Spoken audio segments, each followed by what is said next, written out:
We want to hear from you. Good afternoon, Britain. Only on GB News, the People's Channel, Britain's news channel. 2024, a battleground year. The year the nation decides. As the parties gear up their campaigns for the next general election. Who will be left standing when the British people make one of the biggest decisions of their lives? Who will rise? And who will fall? Let's find out together. For every moment, the highs, the lows, the twists and turns. We'll be with you for every step of this journey. In 2024, GB News is Britain's election channel. GB News is the home of free speech. We were created to champion it, and we deliver it day in, day out. Free speech allows us all to explore and debate openly the issues most important to us, our families, and of course, the British people. Having challenging conversations to enlighten each other. Which is why we hear all sides of the argument. We are the People's Channel. We will always stand by the freedom to express yourself. On TV, radio and online. This is GB News, Britain's news channel. Big news, big debates, big opinion. Patrick Christys Tonight is the week's biggest show. Every weekday, 9 to 11 p.m, we've got the inside track on the day's top stories. There'll be sharp takes you won't get anywhere else. We will set the news agenda, not just follow it, and I want to bring you along for the ride.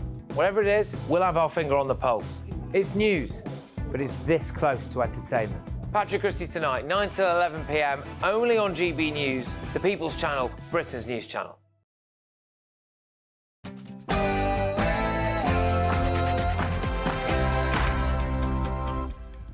It's 9 p.m. I'm Patrick Christys. Tonight, how's the NHS covered up your relative's death? And the ladies not for turning. Is Thatcher really as bad as Hitler and Bin Laden? The lefty-led V&A thinks so. Plus, so let's stick to the plan. That if we stick to the plan, we can deliver a brighter future for everyone. We stick to our plan, and if we stick to the plan, I reveal bombshell polling showing Mr Sunak's plan is not working. Also, an artist banned from her own exhibition and reported to police, but what for? And William, how's Catherine? The Palace PR team have left Kate at the mercy of cruel conspiracy theories online. On my panel tonight, it's columnist Carol Malone, trade unionist Andy MacDonald and Express political editor Sam Lister. Oh, and do Queers for Palestine actually know what they might be marching alongside?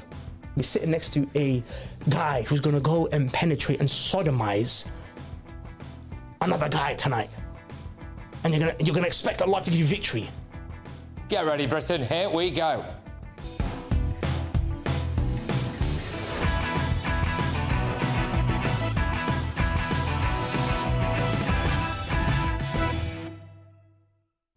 Has the NHS killed your loved one and lied about it? Next.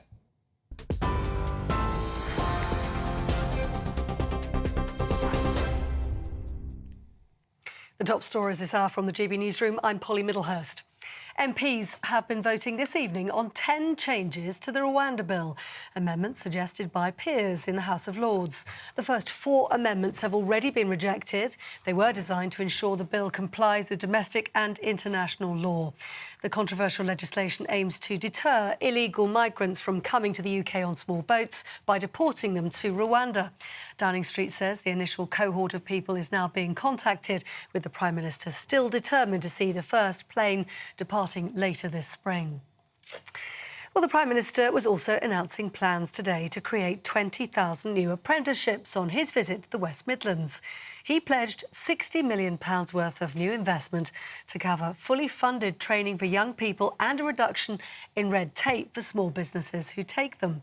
Mr Sunak says the full cost of apprenticeships will be offered to applicants aged under 21 at small firms from the 1st of April. Tata Steel says it's begun shutting down operations at its site in Port Talbot from Wednesday. That's due to stability concerns. The steel group said it's been forced to make the closures earlier than previously planned because the equipment can no longer run safely. Coke ovens are used to turn coal into coke, a key raw material used in the process of making steel. Tata has about 40 remaining coke ovens operational, many of them having already been shut down. The former US President Barack Obama was in Downing Street today for private talks, we're told, with the Prime Minister. It's being described as a courtesy visit. Mr Obama served 2 terms in the White House between 2009 and 2017. A Whitehall source told GB News he was there for an informal meeting with the two discussing the work of the Obama Foundation. Now, the former Environment Minister, Zach Goldsmith, has been banned from driving for a year. It's after he was caught breaking the speed limit 7 separate times, driving in London between April and November last year. The Conservative peer was also caught speeding on 2 motorways, most recently in December, in his electric hybrid car. He pleaded guilty to all the offences and was fined £5,500 and ordered to pay a surcharge of £2,000 as well as costs.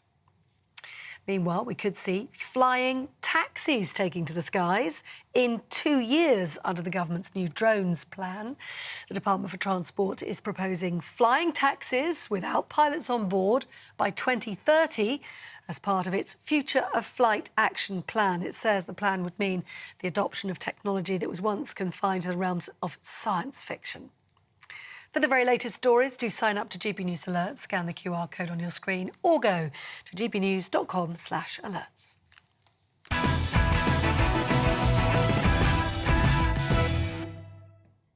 Good evening. Has the NHS killed your relative and then lied to you about it? There is an alleged cover-up culture in the NHS. They lie to you about why your loved one died, about poor care, then bury documents with evidence in them, and they try to silence staff who speak out. This is according to the NHS Ombudsman. There are around 11,000 avoidable deaths every year. 11,000. Someone's mum dies, their children know something dodgy happened, and then they're met with a rotten culture, including the altering of care plans, the disappearance of crucial documents, and complete denials. They lie to you. They appear to have been getting away with industrial-scale negligence by covering it up, or banking on distraught relatives being too weak to take legal action. But they really get away with it because the NHS is like a religion, and people dare not criticise it. You'd be accused of NHSophobia. One trust referred 26 medics to the General Medical Council for alleged misconduct for trying to speak out. No wrongdoing was found. The Lucy Letby case, whistleblowers had to write her a letter of apology. They want to silence staff with fear of losing their jobs. The chances are somebody you know has fallen victim to this. The NHS gets sued once every 40 minutes, according to some reports. In 2022-23, the NHS received 13,551 clinical claims. 99% of claims against the NHS were successful in reaching some form of settlement. 51% of the claims resulted in the payment of damages. The NHS paid out around £2.6 billion in clinical negligence compensation for the period 2022 to 23. The year before, the NHS paid out £2.4 billion. These are just the people who bother to bring claims. Can you imagine how big the problem really is? When you include NHS legal costs, it takes it to around £6.6 billion, apparently, which is around 3.5% of their annual budget. That annual budget is around £180 billion, and we now have about 2 million people working for the NHS. They cannot keep blaming everything on being underfunded and understaffed. If they're covering up medical negligence, it means the problem doesn't get dealt with and it keeps happening. And that is the fault of the NHS managers, the people who run it. They've got the money for 837 non-clinical staff working at English hospitals on the highest paid Band 9 contracts, which is between £99,000 and £115,000 a year. These included a hospital chief executive in London earning £226,600 a year, one in Bradford on £179,000. A director of people and transformation in Bristol was being paid £153,500 a year. They've got the money for the £41 million salary cost for people in diversity-related jobs. How many nurses would that pay for? How many junior doctors? They haven't got the time to check whether or not some people working in the NHS are actually qualified. There's an industrial-scale qualifications fraud scandal going on. Around 700 nurses are reportedly still working despite possibly not being qualified. And they've got the time on their hands to think about making the NHS the world's first carbon-neutral health service. They've got time to consider whether women in labour should be picked up by an electric ambulance that might have to be recharged en route to the hospital. And it's important that she's given the environmentally friendly pain relief. Ironically, one of the biggest cover-up areas in the NHS is maternity care. There are NHS managers with a budget of £180 billion, 2 million members of staff, and they're crying about being understaffed and under-resourced. If they spent more time looking after patients instead of finding ways to cover up avoidable deaths, then maybe we'd have a better health service. Heads should roll. Well, let's get the thoughts of my panel right now. It is Daily Express columnist Carol Malone. I have got trade unionist Andy MacDonald and, of course, the wonderful political editor of the Daily Express, well, Sam Lister, thank you very much. Oh, right, OK. Look, Carol, I mean, this, for me, is absolutely astonishing, and it does make you wonder whether or not heads will roll here. Well, no, they haven't in the past, have they? I mean, go all the way back to between 2005, 2008, Mid-Staffs Hospital, 1,200 people died needlessly there over a period of 3 years. They said this will never happen again. They said whistleblowers will not be punished because they were at Mid-Staffs. It's happened 2, 3, 4, 5 times since. Just recently, Lucy Letby, the nurse, consultants had to apologise to a baby killer for daring to question whether she was up to the job or not.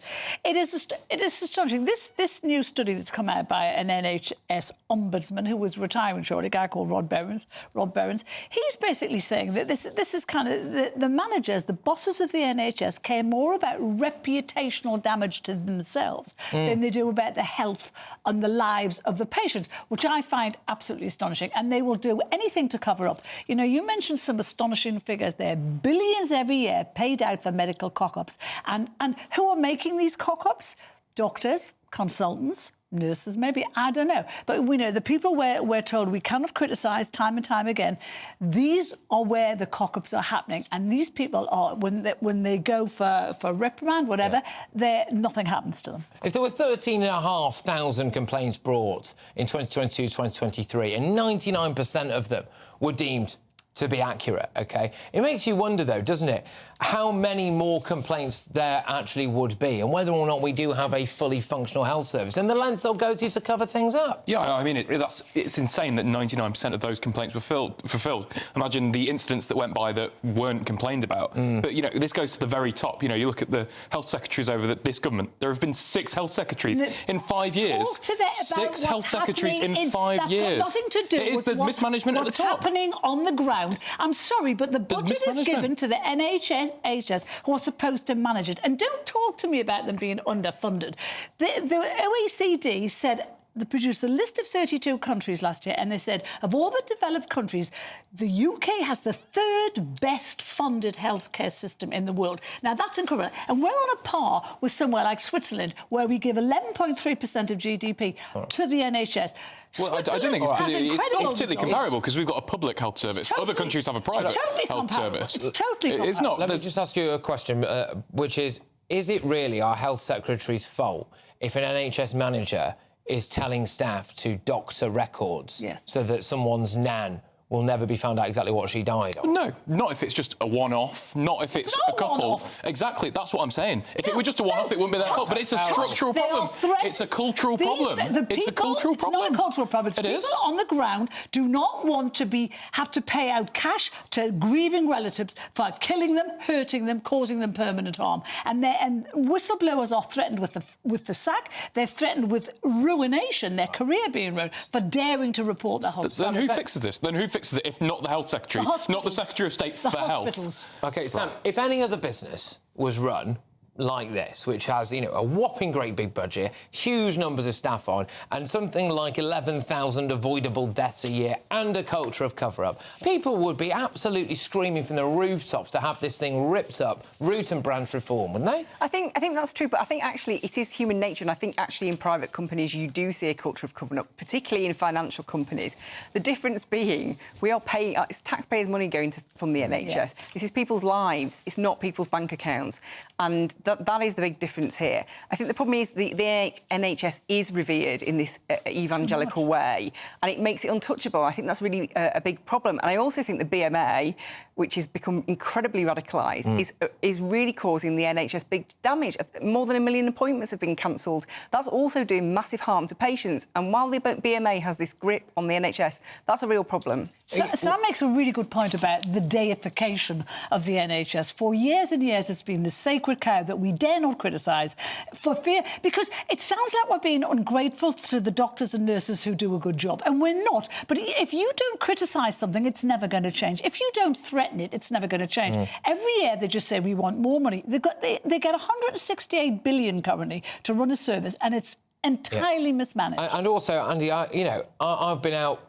on a couple of the picket lines with the BMA. Well, solidarity, thank you for that, Patrick. Well, exactly, not quite. But one thing that never comes up is things like this £40-odd million a year budget for people in diversity roles. You've got millions of pounds set aside for people in non-clinical roles. And you think, how many junior doctors and how many nurses, how many mental health workers could that pay for? I don't think it's the NHS is underfunded necessarily. It's just they appear to be in love with certain needless fat cats. Well, in fairness to the BMA and the RCN, the trade union that represent doctors and nurses, they don't represent non-clinical staff. That would be Unison or Unite or GMB. They're other trade unions. If you look at BMA and RCN, they've got their own issues to fight. They've got their own, conflicts, disputes to deal with. And I have to say, the BMA are considered in the trade union community to be a subpar trade union. They're a membership body as well as a trade union. I don't think they're a radical body. They've become radicalised. They have become radicalised. What's radical about asking for a pay rise? They have become asking for better conditions? What is radical about that? They've been given a 10% pay rise, and they will not accept that. And these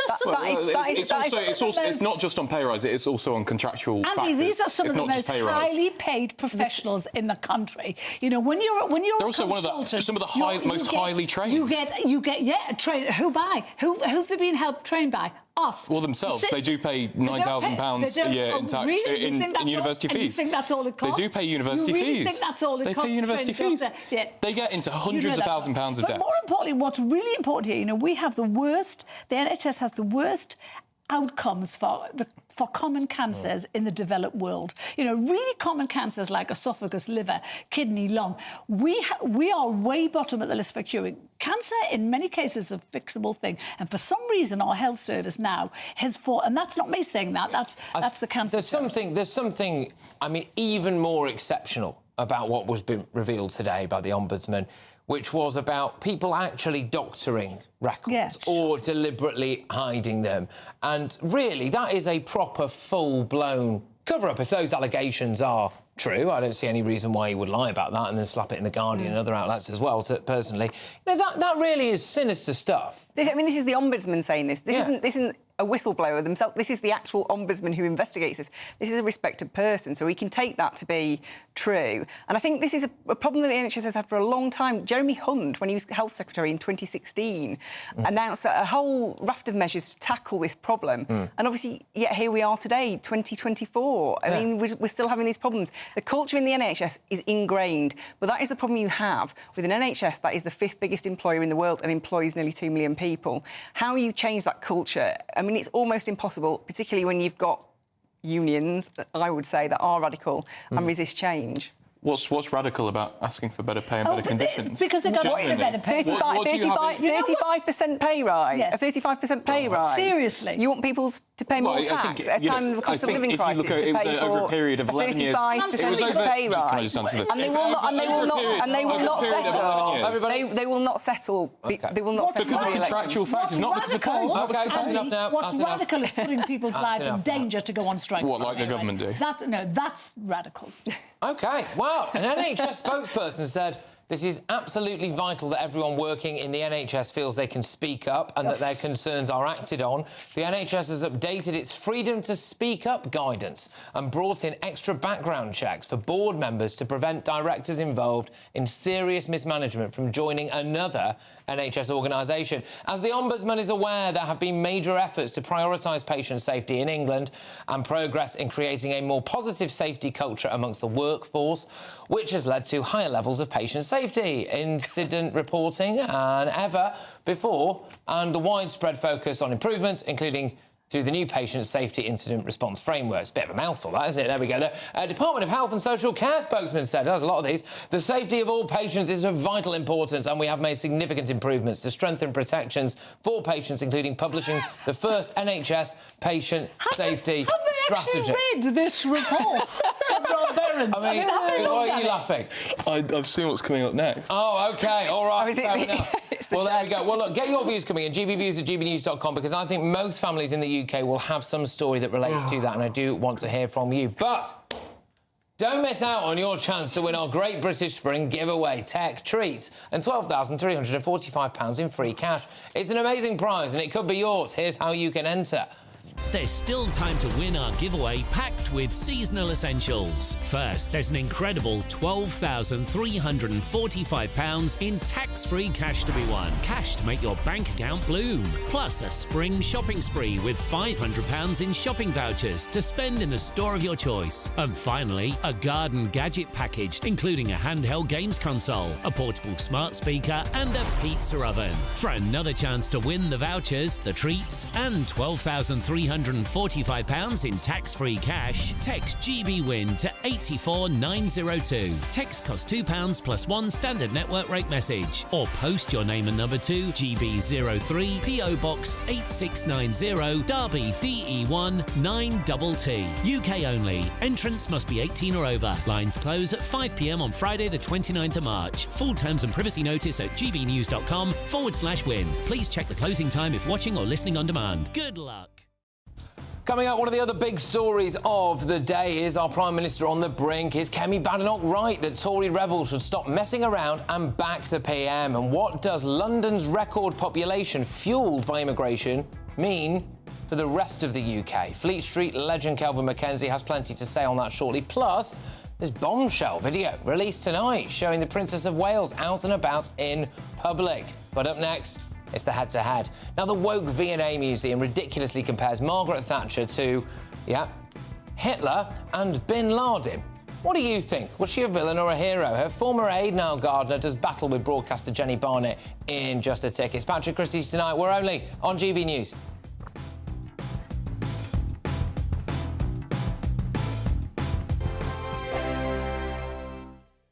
Mark Dolan tonight.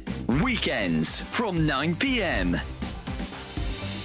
I've personally been very torn on whether Prince Harry should have full police protection when he's in the United Kingdom.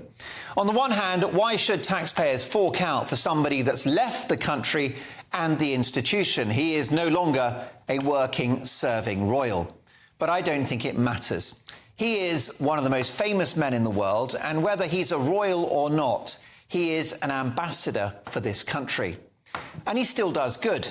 Charitable causes, the Invictus Games, and he is still a nice and charming guy with a heart. And whilst he has left the royal family and departed these shores, he was and remains the son of King Charles. That is a biological fact. Well, let's hope so. And it wasn't his choice to be born into royalty. It wasn't his choice to be the son of the king. And for that reason, I think he should have equal police protection to his brother William when he is in this country. He couldn't be a more high-profile figure, and unfortunately, like all the royals, Harry will be a target for some very bad people. I fear that if, God forbid, anything happened to him or his family, the authorities would have blood on their hands. So, it's not often that I back Prince Harry, but on this one, he has my support. Look what happened to his poor mum, killed in a Paris tunnel in the 1990s with an allegedly drunk chauffeur. A top royal security insider recently told me that Diana would still be with us today if she had had top royal protection at that time. So let's not make the same mistake twice. Prince Harry needs full protection and the best we've got. Yes, he might be a numpty, but he's our numpty. Join me, Camilla Tominey, every Sunday at 9:30 when I'll be interviewing the key players in British politics and taking them to task. This report basically says that he's not fit to stand trial. With an upcoming election looming over Westminster, now is the time for clear, honest answers. I agree. And that's precisely what I'll get. Is he indecisive? Incompetent? That's the Camilla Tominey Show at 9:30 every Sunday on GB News, the People's Channel, Britain's election channel. I'm Michelle Dewberry, and I'm not here to tell you what to think. I'd much rather hear what you have to say. So send in your opinions to gbviews@gbnews.com. Keep them clean, and you never know, I might read them out. With my panel here on Jubes & Co, we debate, we get stuck into the issues of the day on a show where all views are welcome, especially yours. GB News, the People's Channel, Britain's news channel. 2024, a battleground year. The year the nation decides. As the parties gear up their campaigns for the next general election. Who will be left standing when the British people make one of the biggest decisions of their lives? Who will rise? And who will fall? Let's find out together. For every moment, the highs, the lows, the twists and turns. We'll be with you for every step of this journey. In 2024, GB News is Britain's election channel.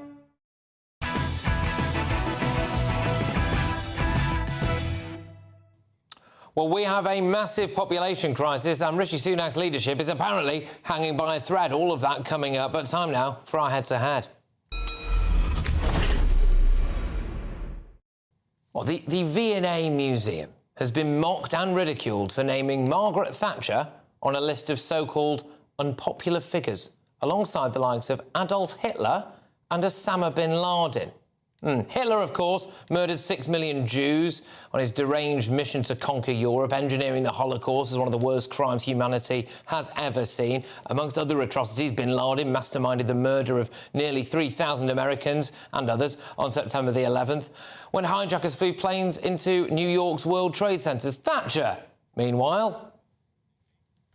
The ladies not for turning. It's just evil, isn't it? The V&A Museum, headed up by ex-Labour MP Tristram Hunt, no coincidence there, is now facing calls to have its public funding axed. But what do you think? Is Margaret Thatcher a hero or a villain? Let me know your thoughts. Email me gbviews@gbnews.com. Tweet me at gbnews. And while you're there, make sure you vote in our poll. I'll bring you the results in a few short minutes. But look, who better to debate this now than Maggie's former aide, Niall Gardner, and author and broadcaster Jenny Barnett. Thank you very much. Great to have you both on the show. Niall, I'll start with you. Your thoughts at Margaret Thatcher being put on the same pedestal as Hitler and bin Laden? Patrick, thank you for having me on the show today. It's absolutely outrageous what you've just described with the V&A Museum. It's an insult. It's absolutely appalling. You basically have woke leftists now in charge, claiming that Margaret Thatcher is on par with Hitler and Osama bin Laden. And this is an absolute outrage. Frankly, the V&A should have its public funding taken away because it's engaging here in political activity. And this attack on Margaret Thatcher, I think, is just a huge insult to her memory. She was someone who lived her life for the sake of the British people. She won 3 general elections in a row. She turned Britain from the sick man of Europe into an economic powerhouse. She took on the might of the Soviet Empire alongside Ronald Reagan and defeated the Russians. She also, of course, led the liberation of the Falkland Islands. So many great achievements. The British people, I think, should be immensely grateful to Margaret Thatcher for her leadership, for her record. She's greatly missed today.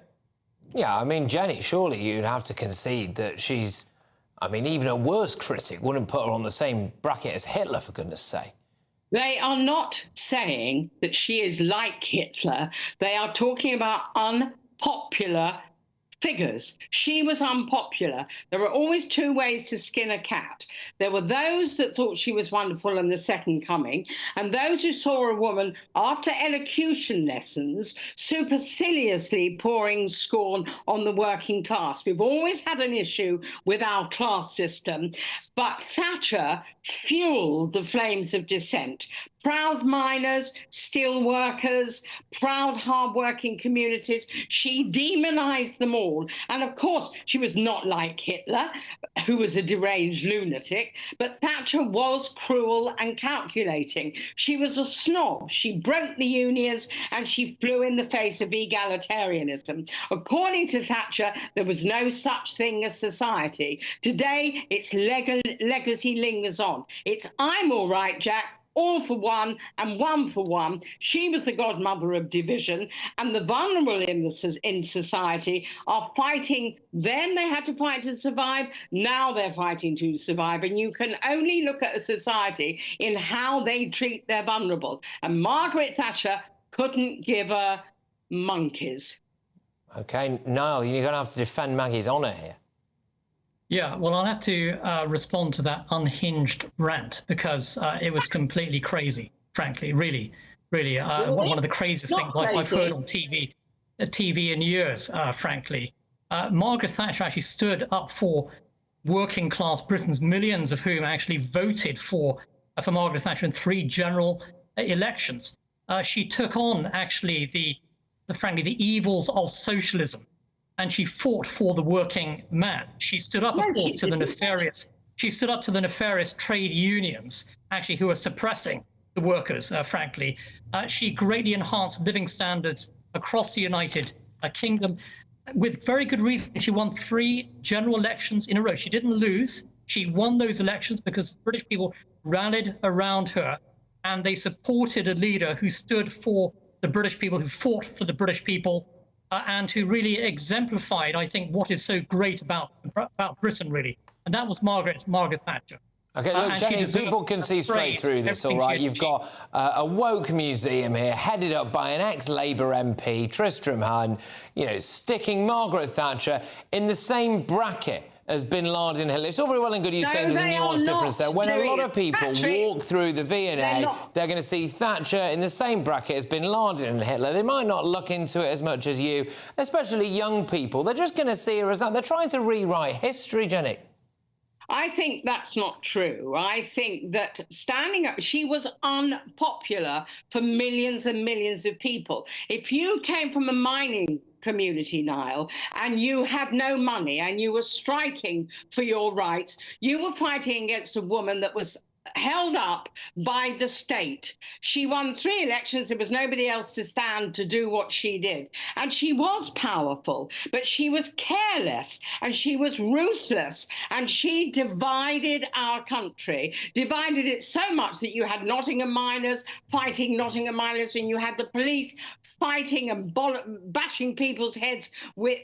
And you say that it's a rant and that you've never heard anything so stupid. If you look at the working class, they were confused. And Margaret Thatcher rode in, and even in the end, she didn't have support from her own people. She didn't have support from the Tory party. And they are using the very puppet that she was used by Spitting Image. And with that very famous sketch when she asked what did she want to have for dinner, she said, I'll have meat. And they said, what about the vegetables? And she said, they'll have what I have. She was dangerous. Right. Could I respond to that? Yeah. Please. Millions upon millions of working class Britons voted for Margaret Thatcher. There's a reason why she won those 3 elections in a row, because they supported her policies. And yes, but look she at also the legacy she came from a humble background herself. Actually, and she was a greengrocer's daughter. She came from a humble background. She did not come from the elite classes at all. Many of those elites, of course, are condemning Margaret Thatcher today, and this woke attack on Thatcher by the V&A is absolutely unacceptable. There should be consequences for this. And why on earth is the Conservative government giving any money to this museum when it's engaging in political activism? All right, Jenny, you'd have let the Argentinians have the Falkland Islands, would you, Jenny? No, listen, let me ask you a question. Do you believe in democracy?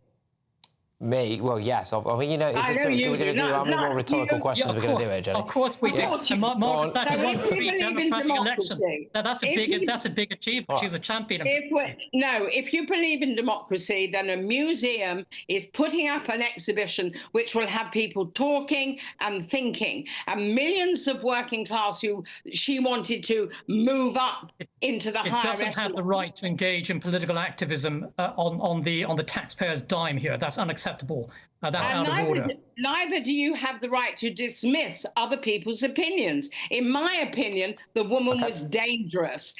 And given that she had elocution lessons to make her more acceptable, I think she was, and her legacy still is lingering. We have a selfish society, a ruthless society, and you don't care, and I do. That's just bizarre. That's really bizarre. I don't know where that's We'll leave it there. We'll leave it there. Both of you, thank you very much. Kareem. All right, a V&A Museum spokesman said, "We are always open to feedback from visitors in response to some concerns around a caption in the Punch and Judy case of our Laughing Matters display. Telling the story of British satire and comedy, we will review the relevant label text and update the wording if necessary." Look, who do you agree with? As the V&A sparks outrage by naming Margaret Thatcher on a list of unpopular public figures alongside Hitler and Osama bin Laden, is the former PM a hero or a villain? Peter says, "The director of the V&A, Tristram Hunt, is clearly unfit to hold this office and should be fired." Gwen on X says, "She'll always be a hero to me. Thatcher saved Britain." Paul says, "Thatcher ruined my local economy and we are still skint because she shut down our industry. If you live somewhere unaffected by her policies, then maybe she'd be a hero, but not in my neck of the woods." Well, there we go. Your verdict is now in. 86% of you think that Margaret Thatcher is a hero. 14% of you think that she's a villain. Thank you very much, everybody who took part in that poll. Coming up, an artist is investigated by police for a hate crime and told that she can't attend her own exhibition without 24 hours' notice after sharing, get ready everybody, her gender views with a council worker. Victoria Cole, who said the Tavistock clinic should be shut down, joins me live to reveal some of the insane treatment that she's had at the hands of Watford Borough Council. But next, massive series of political stories here. They're voting on Rwanda as we speak in the Commons. Kemi Badenoch has ordered self-indulgent Tory rebels to stop messing around and back the Prime Minister. And what does London's record population is fuelled by immigration mean, crucially, for the rest of the UK? I'm talking about the North West, the Midlands, OK? Former Sun editor Kelvin Mackenzie is unleashed, and he's next. I'll see you in a tick. Hello and welcome to the latest GB News forecast from the Met Office. Rain spreads east during the next 24 hours, breezy along with that rain, but it does turn drier and brighter later on Tuesday. Weather fronts responsible attached to this area of low pressure anchored off the west of Scotland overnight, and those weather fronts will bring outbreaks of persistent rain to the north and the west initially before transferring east. The rain does turn more showery. It tends to fragment through the night, but still some of those showers will be quite heavy, particularly in the north and the west. Not much rain reaching the southeast at all. In fact, some clear spells remain here, but with the cloud and the increased breeze, gales for the far northwest. Well, it is going to be a mild start to Tuesday, albeit a cloudy and a showery run. Quite a lot of showers, I think, around during Tuesday morning. Breaking up into the afternoon to hit and miss downpours, most likely northern and central England seeing those downpours with some brightness either way, and actually feeling warm in any sunny spells, 17 or 18 Celsius, but more rain is on the way, spreading up from the southwest on Tuesday night and into Wednesday, reaching the Grampians and persisting through much of the day across eastern and northern England, Wales and the Midlands, before eventually turning back to showers.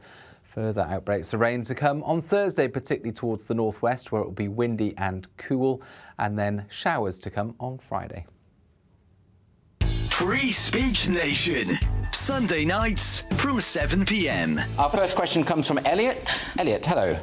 Is Canada now an authoritarian state? Elliot, I think it's been an authoritarian state for a while. I mean, under Trudeau, this is a new thing now, and this is coming from the Justice Minister, who has Arif Virani, and he has defended this new power for their online harms bill. That sounds familiar. We've got something quite similar.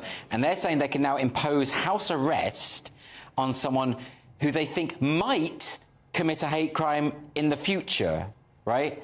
That's scary stuff, isn't it? There's obviously a very dark side to this, because you can't, or in my opinion, you shouldn't be able to imprison somebody before they've done anything. Right. Well, it is Canada, and I know you in this country, you kind of respect Canada as a country. America didn't even know it was a country until recently, and I think that's what they're trying to do. They're trying to show themselves to be different than America. I think America has a responsibility to invade. You know what?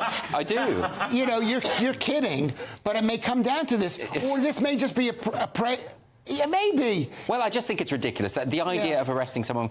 I mean, our government's bad enough, and the Scottish government's out of control, the Irish government's out of control. They're all talking about... I mean, the Irish government's got a new hate crimes bill where they're talking about they can seize your phone if they suspect you might have some material that could potentially stir up hatred. I mean, for God's sake, what does that mean? Your phone's full of that kind of thing. Well, the government knows that. Yeah. But you're right. But it has to do with the bigger picture, which is Canada has sucked itself in on the big team world side. Sorry, I'm going to say it. It's big team world. And what they're doing, this is not even a free speech issue. This is just about silencing dissent against the Canadian government. It has nothing to do with openness and talk, whatever. It's like saying, we don't want these people to spread their opinions. Dangerous opinions. That's what speech codes and hate speech laws always do.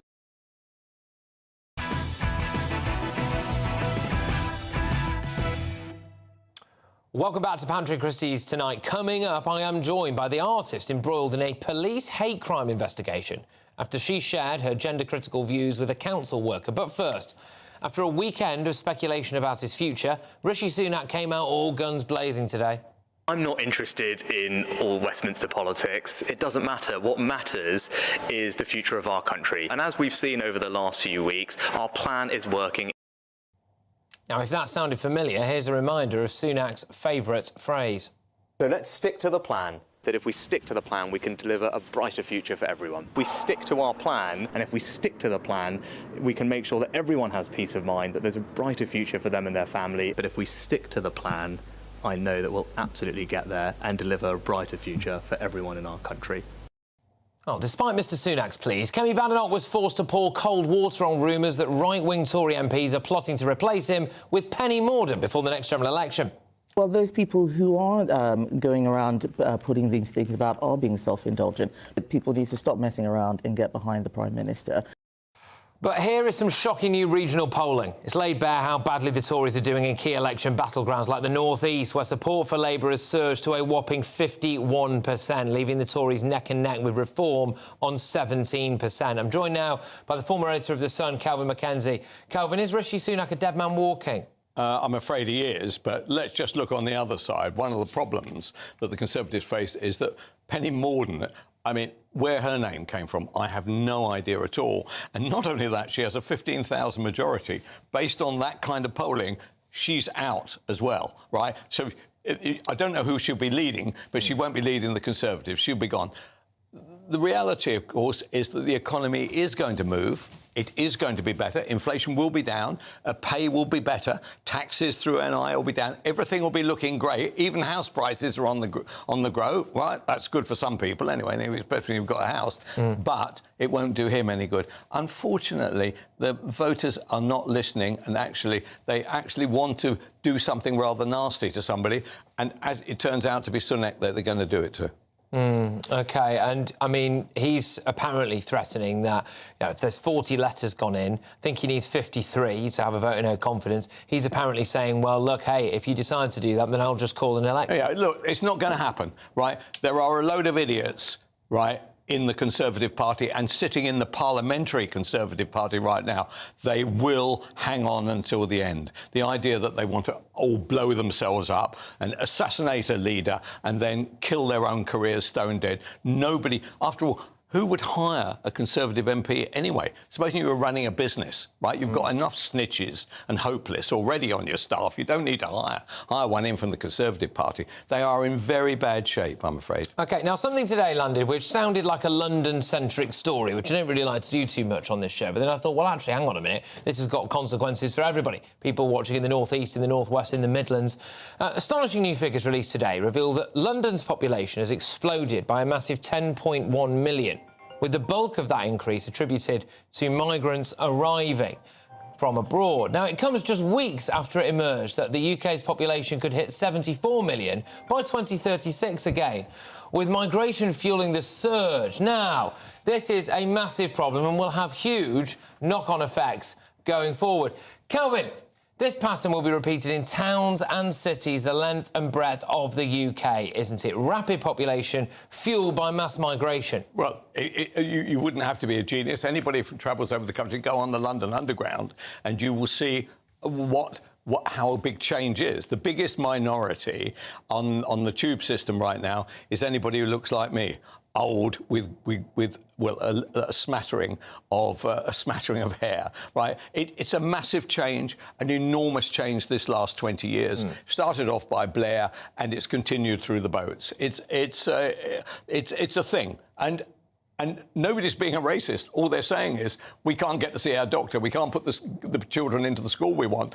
There is a reason for this. There is an explosion of people. And it's not even an explosion of people, of the indigenous people either, right? It's less. It's like 1.6, and we need 2.2 to continue. One of the reasons why this is such a big problem for everyone else as well is this will be happening in Birmingham, this will be happening in Manchester, albeit on a smaller scale. But when people who don't have to work in London for their specific job, OK, realise that there's 10.1 million other people in London, health prices are going up, they then leave as well. They then spread out across to other parts of the country, OK? So you end up with places like Deal, for example, or Brighton or whatever, and it all spills out over there, and then they end up in their areas suffering a massive, rapid population increase as well. Indeed, affecting the huge rents that you have to pay now, or huge amounts of money for a two-bedroom terrace in Folkestone turns out to be bizarrely expensive. So there are constant knock-ons, but we don't seem to have, and Starmer's not going to supply it. He's going to come up with some crackpot scheme about, oh, we'll send them back to somewhere.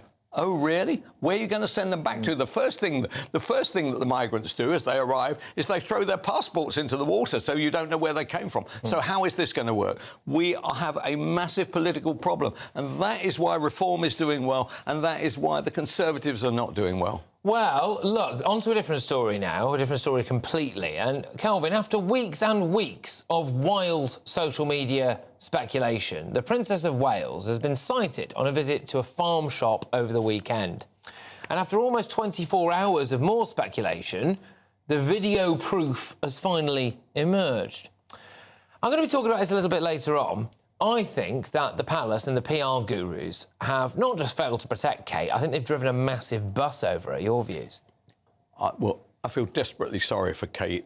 The idea that she has had a very, very serious operation and can't recover in peace because something has gone totally wrong. I ask your viewers to look at this video or this still, which is making its way around the media right now, and compare it to what turned out to be, at its minimum, a Photoshop picture of only 2 weeks ago. Right? Honestly, Kate looks a lot thinner in the picture taken at the farm shop outside Windsor than she did in that Photoshop. So you have to say to yourself, how did this happen? What is the point of having huge comms teams? What is the point of who is protecting a woman who is not very well? When you have an operation, I'm guessing at what this is, as serious as she has taken, she needs to be really, looked after. Exactly, and for a lot of people who are saying, oh, you shouldn't even be talking about this, I would just like to point out, I did one segment on Kate when the initial Photoshop scandal thing was happening, and I left it at that because I was looking at this vacuum that was being created, and my anger now is singularly focused on the people in the comms teams in the palace who have just allowed this complete dumpster fire of a situation to occur whilst Kate has clearly been very ill, clearly been suffering, and I just think it's been an absolute shocker, finally. OK, the issue is, was it the comms team? After all, they're there to serve, right? They're not the principals.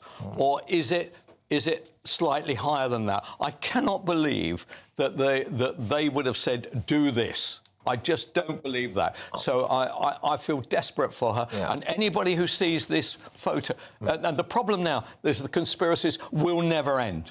We are this never is what I'm going saying. to They've end. let genies out of the bottles that will not be put back in, and it was because the comms was so bad, in my view. But look, Kelvin, thank you very, very much. That's Kelvin Mackenzie, who's the former editor of The Sun. Right, coming up at 10 p.m, yes, as we've been talking about, the video that we've all waited a long time to see, Catherine, the Princess of Wales, is filmed leaving her local farm shop yesterday in an exclusive clip that finally puts an end to wild, cruel and bizarre conspiracy theories about her health and even existence. An absolute shocker.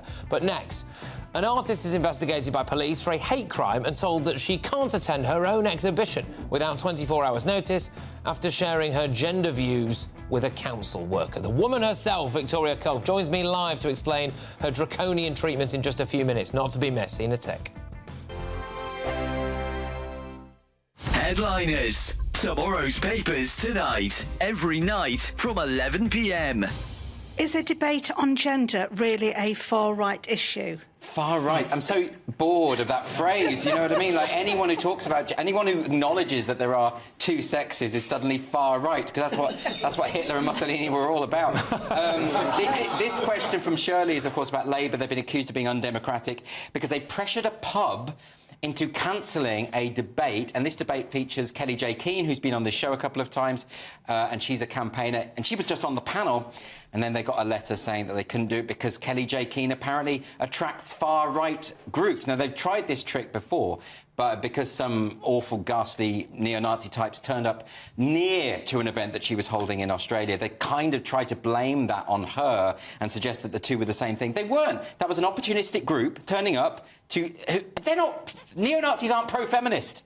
They're not pro an event called Let Women Speak. That's just ridiculous. New Zealand's TV blurred her touching her zip because they said that her touching her zip was a far-right dog whistle because she's making that symbol. Yeah, but she wasn't making the symbol, she was just adjusting a zip. Yeah, and also, this isn't a far-right symbol. I mean, that was incredible because she obviously wasn't making that symbol anyway. She was just adjusting a top. But this New Zealand news channel blurred out the hand so that they could pretend that it was some horrible ghastly... Yeah. I mean, this is stuff, isn't it? She's talked about having voted Labour in the past. She's so not far right. But also, I mean, even if she were right-wing, which she Yes. isn't, why would they be banning a panel where there's a discussion about one of the most important issues of our day? What are Labour playing at here? They're anti-democratic, aren't they? They're just kind of playing whack-a-mole with things they don't like. I think maybe I'll write to the pub and say I do want to see Kelly J. Keane there. Yeah, but they won't listen to you Well, if no, you say they that, won't. will they? They Because won't. you've got the unfashionable opinion, Chris. Well, and the unfashionable workplace. GB News is the home of free speech. We were created to champion it, and we deliver it day in, day out. Free speech allows us all to explore and debate openly the issues most important to us, our families, and of course, the British people. Having challenging conversations to enlighten each other. Which is why we hear all sides of the argument. We are the People's Channel. We will always stand by the freedom to express yourself. On TV, radio and online. This is GB News, Britain's news channel. I'm Christopher Hope. And I'm Gloria Di Piero, bringing you PMQ's live here on GB News. Whenever Parliament is in session on a Wednesday at midday, we'll bring you live coverage of Prime Minister's questions. We'll be asking our viewers and listeners to submit the questions that they would like to put to the Prime Minister, and we'll put that to our panel of top politicians in our Westminster studio. That's PMQ's live here on GB News, Britain's election channel.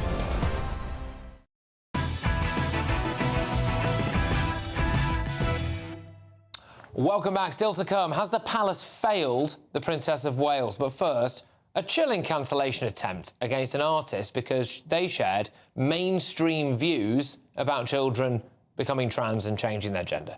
Victoria Culp says that she was setting up her independently funded art exhibition at Watford Museum when she voiced her belief to a council worker that it's harmful to allow kids to change gender. She also criticised the controversial Tavistock Clinic, which is due to be shut down, by the way, later this month. Well, Victoria then received a call from Watford Council telling her of harassment allegations against her and that she needed to give 24 hours' notice to attend her own exhibition. She was also informed the police were investigating her for a hate crime. I mean, come on. Hertfordshire Police later decided no crime had been committed, while Watford Borough Council deny that they made the report. I'm very pleased to say that Victoria joins me now. What on earth happened? I don't really know. I don't really know. I set up an exhibition. I made it myself. I put it on myself. I was in liaison with the museum. Whilst I was installing it, I went downstairs. I made a cup of tea, and one of the council workers came in, and I didn't want to freak them out. I said, "Oh, I'm here. Don't be frightened," because it was a bit dark. And it's just sort of like a tea-making facilities are backed against sort of like a wall. And I just sort of casually asked how the family was, and then I got a very big over-disclosure about sort of like a personal relative. And at first I was quite shocked, and I was sort of like, well, it's your family. And just left it like that. Shall we make a cup of tea? And then it sort of progressed into a bit of a rant about how she was so happy that I was supporting her and their ideas, and that it was really, really good to have a discussion about these things. And, you know, people needed to get their head round it. And I felt like I was being pulled on board to an ideology I couldn't ascribe to. That's the trans idea. Yeah, yeah. And I just said, look, I'm really sorry, but because of my faith and because of my training and life experience, I can't support that. And then she sort of tried to persuade me a little bit more why it was a great idea. And this was all just unsolicited. You're there, sticking some art on a wall, lovely art, by the way, art on the wall, and making a cup of tea, and someone who works at the council just goes volley, volley, volley about the trans stuff. Yeah. And then after you just said your views, which sound quite reasonable. Yeah, yeah. What happened next? Well, then obviously I shared my views, and then I said, look, agree to disagree, and they nodded, and I thought, OK, it's all right. I'd made them a cup of tea. I said, where are all the tea things? And they were pointing it out for me. And then I went upstairs and I finished setting up. And the next morning I got an email saying, could I come in later because there was an event? No, before a certain time because there was an event. So I got to the museum well within the window, and I was told I wasn't allowed in, and I should have had an email telling me I couldn't come in. And I was like, well, I've still got one piece of art and another piece to put in. And the woman was like, well, you're not coming in. And this is the woman I'd obviously spoken to the day before. And I was like, well, what can I do? I need to set up. And then she did concede, and she said, look, I'll take it in for you. And I thought we were still all right. I didn't realise she was that upset about the day before's conversation. And then the following day, I had a work cancellation from another organisation that was collaborating with the museum, that had hired me to do an outreach project for them. Okay. And then it just elevated from there, where sort of I got a phone call from Watford Borough Council telling me to get a statement ready because they were reporting you for a hate crime. Yeah, yeah. And where are we with the hate crime stuff? Well, everyone's saying different things. So now the council is saying they didn't report me for a hate crime, but I've got evidence that says they did. And then the police are saying that they didn't think it was a hate crime, which meant they investigated it. So then something was activated. I did a subject access request because I was trying to find out what was going on. And at first they were like, we don't have anything. And then they were like, no, we've got something. And it was just all these emails about my exhibition where I was liaising with another member of staff, but no internal dialogue about what the activation process was in banning me, and basically the later phone call about asking me to give 24 hours notice, and or why I got sacked from this other organisation. Just very, very quickly on this now. Yeah. Was your artwork damaged as well? Yeah, yeah. So the piece I handed over was actually hung. It looked like it had been dropped, and it was in one piece when I gave it. Slightly suspicious. Yeah, yeah. Well, thank you very much for coming on and sharing your story, and good luck to you, obviously. I mean, this is bonkers, by the way, and I think anyone with, a brain can see that. So thank you very much for doing what you've done. That was, of course, Victoria Cuff. We reached out to both Watford Borough Council and Watford Museum for response. We're yet to hear back. Loads more coming your way, including Kate finally being videoed, but have the palace thrown her under the bus. That warm feeling inside from Boxed Boilers, sponsors of weather on GB News. Hello and welcome to the latest GB News forecast from the Met Office. Rain spreads east during the next 24 hours, breezy along with that rain, but it does turn drier and brighter later on Tuesday.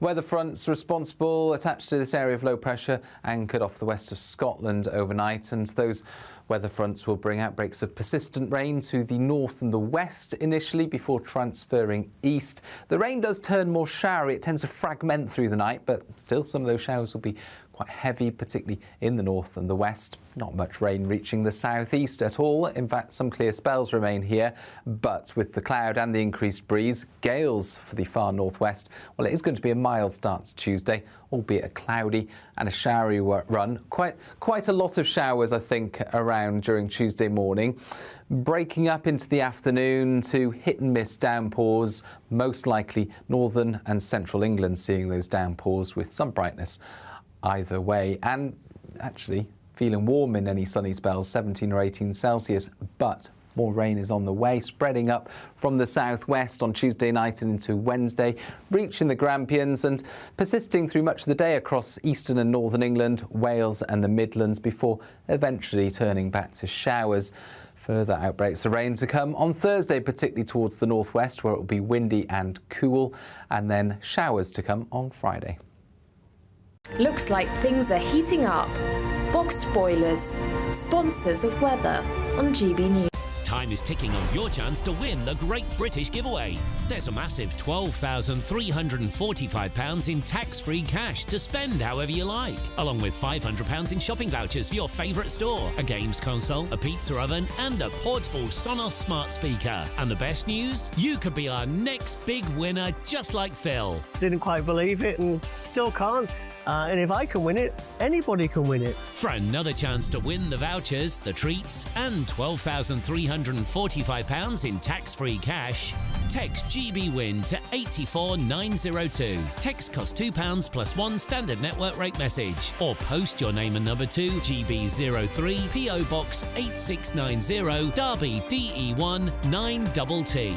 UK only. Entrance must be 18 or over. Lines close at 5 p.m. on Friday the 29th of March. Full terms and privacy notice at gbnews.com/win. Please check the closing time if watching or listening on demand. Good luck.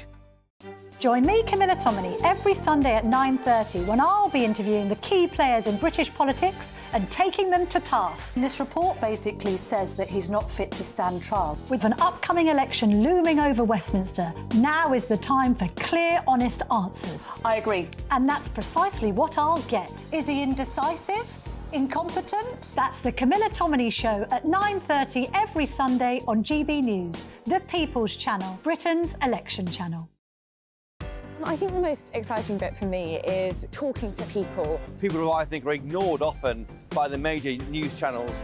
We're going to give news they want to hear. There's a voice there that needs to be heard. I think there's a chance here for a diversity of opinion to be expressed, which you don't find elsewhere. It's really exciting. We don't hold back. We're free to say how decisions that are taken here affect us all around the country. Only on GB News, the People's Channel, Britain's news channel.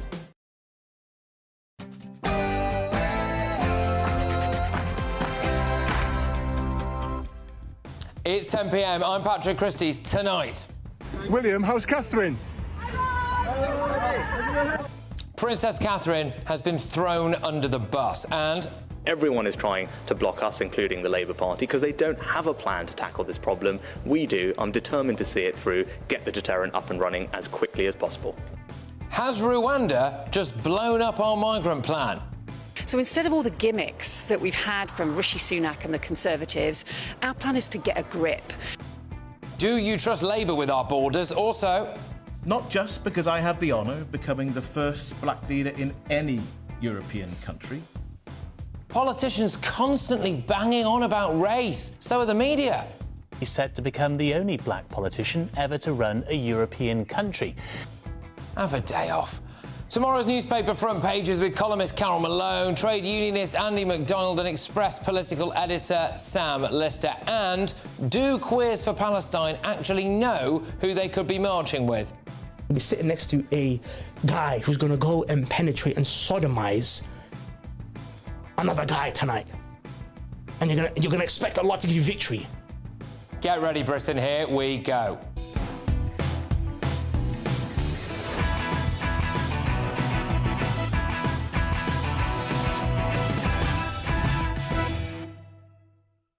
Our future Queen has been thrown under the bus. Next.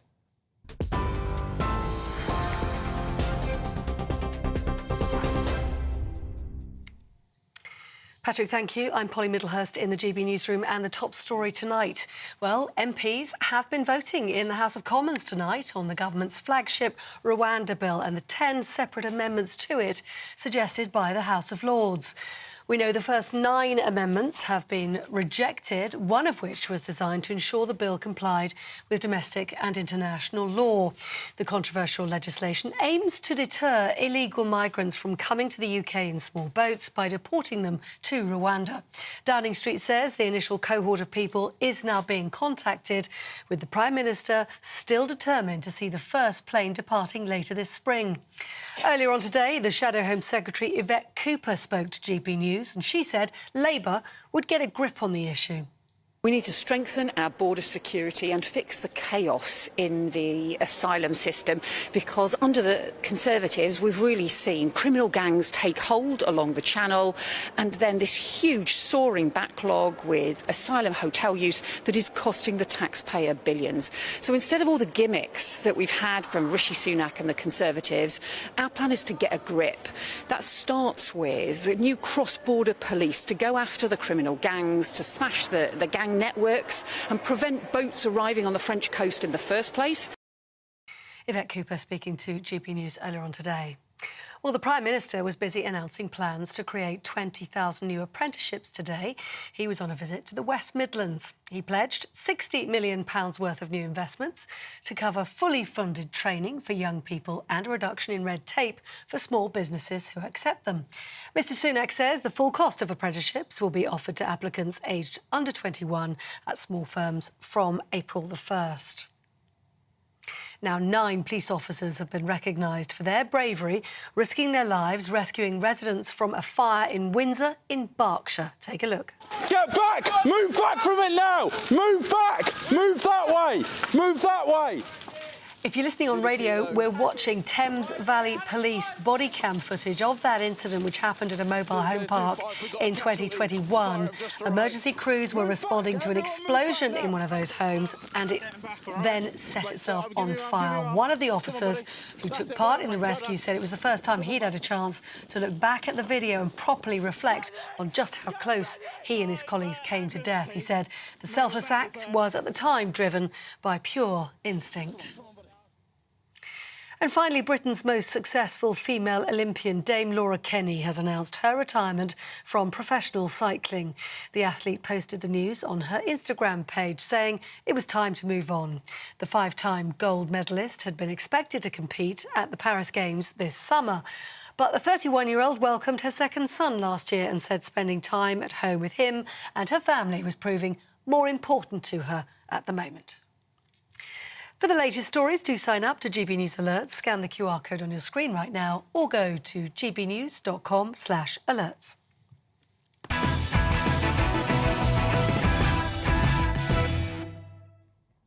Whoever is doing PR for the palace is, in my opinion, throwing William and Kate to the wolves. Our future Queen has been laid up with what is clearly a very serious health issue. She's been out of action. When that happens, it is vital that the people doing your media are at their best, and they've driven a bus over her. It's shocking. The latest thing today is this mysterious appearance at a farm shop over the weekend. Look, let's just think about this, OK? There is an absolute onslaught of vile speculation on social media. Foreign press are running some hideous news pieces about disgusting rumours and speculation. Everyone's asking, where's Kate? The palace PR machine knows all of this. Who in their right minds thought it was a good idea to allow a story about her being seen in a farm shop with unnamed witnesses, no photographic evidence? It was a picture story originally, without a picture or any real evidence, until very recently, that is, when a video emerged which is featured on tomorrow's Sun front page, the picture of it is at least. The fact is, though, that in that 24-hour vacuum left by the palace, even more conspiracy theories were fuelled. And the video appears to be filmed on a camera phone and sold to the highest bidder. They are not in control of that story. It's amateur hour. Who thought it was a good idea in this day and age to put out a Photoshop picture of her on Mother's Day? Not her. And then, Let that percolate in the ether for 24 hours or so with news agencies and everyone slagging them off before letting Kate take the blame for it in their statement. Who thought it was a good idea for William to be pictured in the back of a car with someone who may or may not look a bit like Kate, just after that Photoshop picture went viral worldwide? What did that do to fuel all the speculation, the rumour, the horrible stuff online? Who thinks it's a good idea for Prince William to be put in situations where he's having to keep walking past people who shout, "Where's Kate? Is Catherine all right?" at him, like this? William, how's Catherine? So then when he ignores them, which obviously is well within his rights to do, and he walks on, that becomes a story. And it fuels it all again. Oh, what's he hiding from us? Who on earth allowed the Ministry of Defence to publish that Kate will be making an appearance at the Trooping the Colour ceremony in June, only for them to have to retract it? Why let them put something out, knowing that would be massive news, and then retract it, which then becomes even bigger news? And now they've even allowed there to be a situation where the world's media is speculating there's some kind of imminent statement coming from the palace about her health and whereabouts. From top to bottom, this has been a PR disaster inflicted upon our unwell future Queen by a no doubt incredibly well-paid media team. It really is saying something when you let Meghan and Harry win the PR war. Everything in Britain feels like it's falling apart. Everywhere you look, the fabric of our society and way of life is being torn to shreds. It is no exaggeration to say that a future with William and Kate on the throne is something that gives a lot of people a lot of hope and joy. The Palace's PR team has offered the kind of absolute bonfire of tripe now to be circulated, completely lost control of the British press, completely lost control of the world's press and social media. They have unleashed a genie out of the bottle that will probably never go back in. William and Kate are good for Britain. They are very good for Britain. Their PR gurus have damaged them, and they have damaged Britain. Our king has cancer. Our future queen is clearly very unwell. There are kids involved here as well, who also happen to be in line to the throne, as well as, of course, being human beings, who will one day, when they're old enough, look back at all of this and see all of this stuff. Kate is in her hour of need, and whoever has been doing the PR could not have made a bigger mess of it. They've let the royal family down, and they've let Britain down. Let's get the thoughts now of my panel. I am joined this evening by Daily Express columnist Carol Malone. I also have trade unionist Andy MacDonald, and I have the political editor of the Daily Express, Sam Lister. Carol, I will start with you. When the dust settles on all of this, I seriously hope that there are incredibly strong words had with this absolutely ham-fisted PR team. It's been a disaster from start to finish. You know, when King Charles was ill, the statements that were released about him were a masterclass of brevity in the fact that they contained all the relevant information. We were told he had a prostate problem. We were told he then had cancer. We were told what treatment he was getting. There was nowhere for the trolls to go after that. We knew what was wrong with him. This has been, you know, when the initial statement was made about this 41-year-old, seemingly healthy young woman having an operation that was going to keep her off work for 3 months. It was a body blow to the entire nation. We thought, my God, what can it be? You know, all of us as women, probably guys, but women certainly have been saying, what could it have been? We talk about it all the time. And I just think this, you know, I was reading today that both her and Will's are said to have been badly shaken by what's happened on Twitter about the trolls, about the speculation. Her PR people, it's their job to put that speculation to rest, and they have failed miserably. There was a reason why, look, when the initial Photoshop thing all blew up, obviously, we did a segment on it on this show. Every single news channel ever did it. And then I left it after that. And then now today, we've got a video that's come out of Kate, and it feels as though hopefully everybody can move on from all of this kind of whack job conspiracy theory stuff, which is why I've opened up with it now at 10 o'clock. I cannot believe, Andy, the way that this has been allowed to play out. It is a lesson in how not to do some PR. And this is the royal family we're talking about here, and it affects Britain. Yeah, I think, you know, even I agree with Carol, you know, not often do I say that. But, you know, the King Charles statements, you know, he was going for prostate examination, then an operation, and he had cancer, and everyone knows what's what with King Charles. Everyone knows to a level of detail that's appropriate what's happened. With Kate, she's had an abdomen surgery and then she's going to go away until April. And it's kind of, that's still quite a long time. It was confirmed that she'd come back to working duties in April. What you just said there was key, a level of detail that is appropriate. Yeah. And I think that's really, really important because whatever she's had done we as women, you know, as a woman, I feel sorry for her. She might have had done something that was very personal, very intimate, very embarrassing. We don't want to know the ins and outs. We want to know, basically, that she's going to be OK. That's basic. We don't want every cough and spit So, of illness. everything was all right. You had your initial announcement, then there was a vacuum of information there, and then there was some, you know, pictures that may or may not have been her in a car. Then there was the Photoshop stuff. Then they didn't respond to that particularly quickly, and then, frankly, it looked as though, you know, Kate has taken the fall for whatever numpty decided to do that. And then even now, when you look at this farm shop thing, so the Sun had this yesterday, OK, and they were running it out there, and then it was essentially a picture story without a picture or any evidence. And you think, again, there's no comment from the palace, so that just fuels it all again. You think, who on earth is running this circus? This has been an shambles, even if I can get my words out. And I think right from the start, I mean, actually, I think that the initial statement was fine. The initial statement was clear. She will be off for this amount of time. She will be in hospital for a certain amount of time, then she will be off, and we won't see her. OK, people accepted that. People were obviously very curious. People talked about it a lot, but people accepted that. Now, once the photo was doctored, that blew everything up. And from that point onwards, it's very hard to regain control. And what they have done since then is make a series of mistakes. This farm shop visit, I don't think actually allays any kind of concerns about Kate's health. I think you've got more conspiracy theories tonight. You only have to look on social media tonight. It's fueled a whole wave more of conspiracy theories. And I think the problem is you've got in the palace a press operation that is for an analogue age. They do not fundamentally understand how to deal with the internet. There's no excuse for it, you know, because it is reputational damage for Britain as well, and there are kids involved here as well with her. And I find this astonishing that people can be that bad at their job. But what is interesting as well is you said this last week that overwhelmingly the public are on Kate's side. Yeah, they're saying they don't want to know. I wrote a piece last week for my newspaper, The Express, after this, and I've been attacked. I'm getting attacked tonight for it because I said, you know, yes, OK, she's entitled to a private life, but she's a future queen. She's a queen in waiting, and as such, we need to know what's happening with her, and we're not hearing anything. And so we're making, not we, I mean, generally, the world is making out that she's actually much more ill than she maybe is. That's what they have to put pay to. And I think... Sorry, go on. No, go on. I was just going to say, although people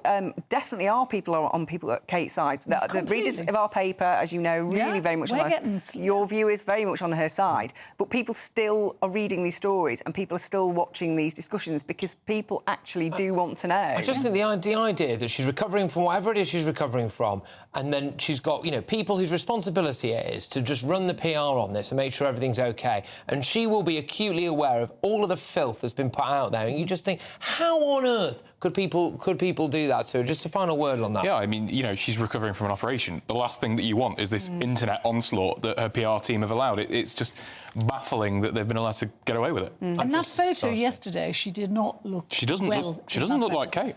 I don't think she'd have been out at this farm shop if it hadn't have been all gone so badly so far. Now they're completely chasing the tail. You'll end up with a situation where a story comes out, it's there for 24 hours. This is after all of the rubbish that we've had, right? Comes out, someone's filmed it on a what looks like a mobile phone, sold it to an American rag.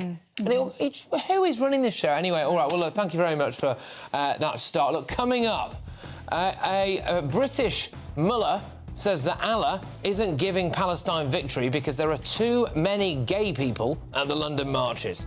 So where are queers for Palestine now? More of that and tomorrow's newspaper front pages here shortly. But next, the government will start identifying migrants to be sent to Rwanda, but politicians there demand a 2-month pause after the first flights take off in May. Are we just flogging a dead horse? Have the Rwandan government actually just kiboshed this? And what would Reform UK do to solve it? Well, their leader, Richard Tice. Let's rip next. The votes, by the way, are taking place in the House of Commons at the moment on Rwanda, and I'll bring those to you shortly. It's Patrick Christys tonight on GB News.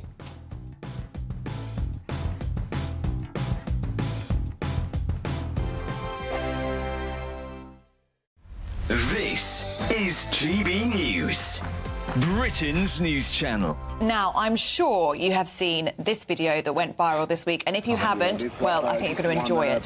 This is a firefighter leaning on a fence whilst watching a trapped driving instructor's car sink in 4 feet of floodwater. Looks very comfortable there, doesn't he? Just leaning against the fence. Just chilling, just relaxing.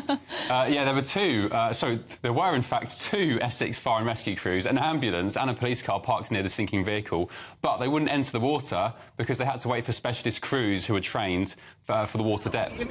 Well, 2 people who weren't going to sit back and watch were these 2, Jack and Danielle Price, who took it upon themselves to rescue the submerged driver. And Danielle joins us now. Very good morning to you, Danielle, and you are a hero, an absolute hero. What happened in this video? Make sense of it for us. So we were filming in the area for our YouTube channel, and we've seen the fire brigade come through. I was actually out at 5 o'clock in the morning with my husband, Jamie. We know it always happens there, as you can see, and it was clear. We've seen the fire brigade come through, we've followed them, and they're just standing around as if nothing's happened. In the clip, it says he's fine, he's on his phone, and then sort of walked away. But what they failed to realise is when my partner actually opened the door, as you can hear, he's on the phone to the emergency crew in panic, thinking he's going to sink. So we could not just sit there and watch. He's absolutely terrified. Yeah, poor bloke. Well done you. Do you reckon this is health and safety gone mad? It is, because although I do sympathise with them, they are so red-taped, but surely sort of common sense has to kick in as open the door.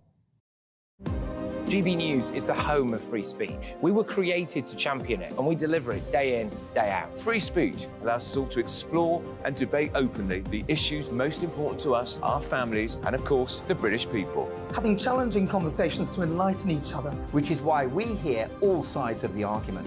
We are the People's Channel. We will always stand by the freedom to express yourself. On TV, radio and online. This is GB News, Britain's news channel. I'm Michelle Dewberry, and I'm not here to tell you what to think. I'd much rather hear what you have to say. So, send in your opinions to gbviews@gbnews.com. Keep them clean, and you never know, I might read them out. With my panel here on Jubes & Co, we debate, we get stuck into the issues of the day on a show where all views are welcome, especially yours. GB News, the People's Channel, Britain's news channel. 2024, a battleground year. The year the nation decides. As the parties gear up their campaigns for the next general election. Who will be left standing when the British people make one of the biggest decisions of their lives? Who will rise? And who will fall? Let's find out together. For every moment, the highs, the lows, the twists and turns. We'll be with you for every step of this journey. In 2024, GB News is Britain's election channel.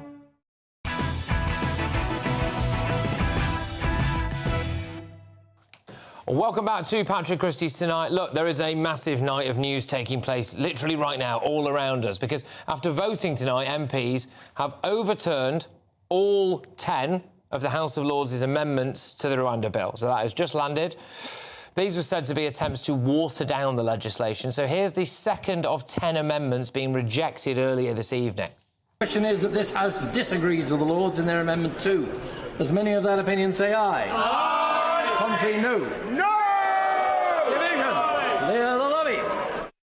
So this is what Prime Minister Rishi Sunak had to say a little earlier today. Everyone is trying to block us, including the Labour Party, because they don't have a plan to tackle this problem. We do. I'm determined to see it through, get the deterrent up and running as quickly as possible.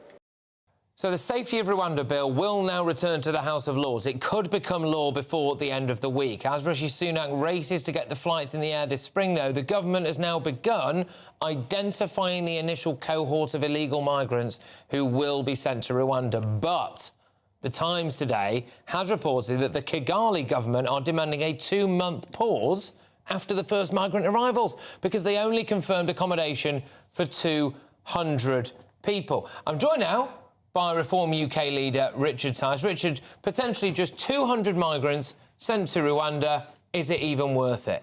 The farce gets even more farcical, Patrick. All of this noise over the last 2 years, over £300 million of British taxpayers' cash sent to Rwanda, and now they're saying, I tell you what, send a few on a small plane, and then we're going to have a 2-month pause to sort of assimilate. So you think, hang on, what's going on here? We're being ripped off. And there's another thing I want to raise here, which is that no one's been talking about in the UK, we've been talking about the safety of Rwanda, but here's the thing.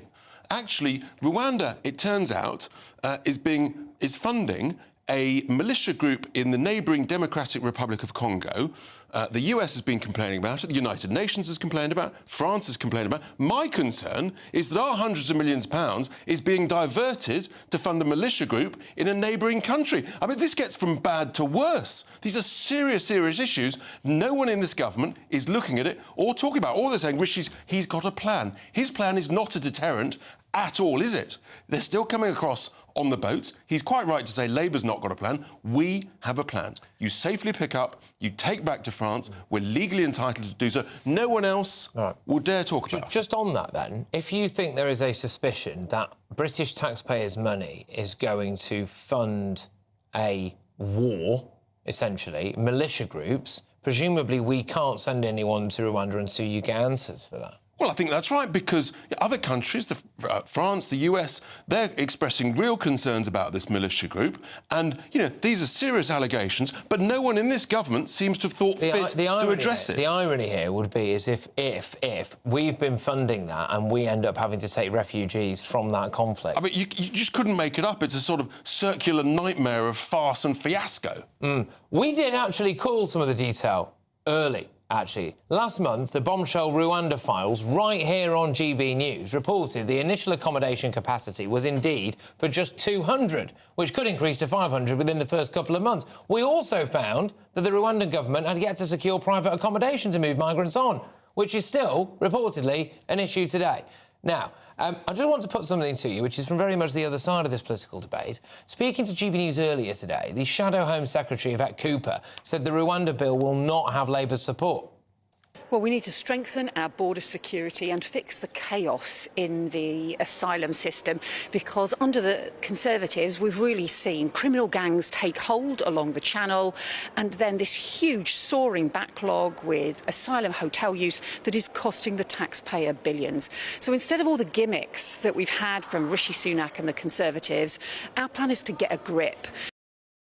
Well, dare I ask you, Richard, you know, Labour have got a better plan than you guys. They're going to tackle the problem upstream on the other side of the channel, not Give wait, me a break. Not wait for them to get in the channel so you can turn them around. We've heard it all before. It's a bit like drug dealers, right? You get rid of a drug dealer off the streets and guess what? Another drug dealer fills the vacuum. The idea that if you get rid of one criminal gang, right, on the shores of Normandy and around Calais... They're saying they'll do it right across no one else...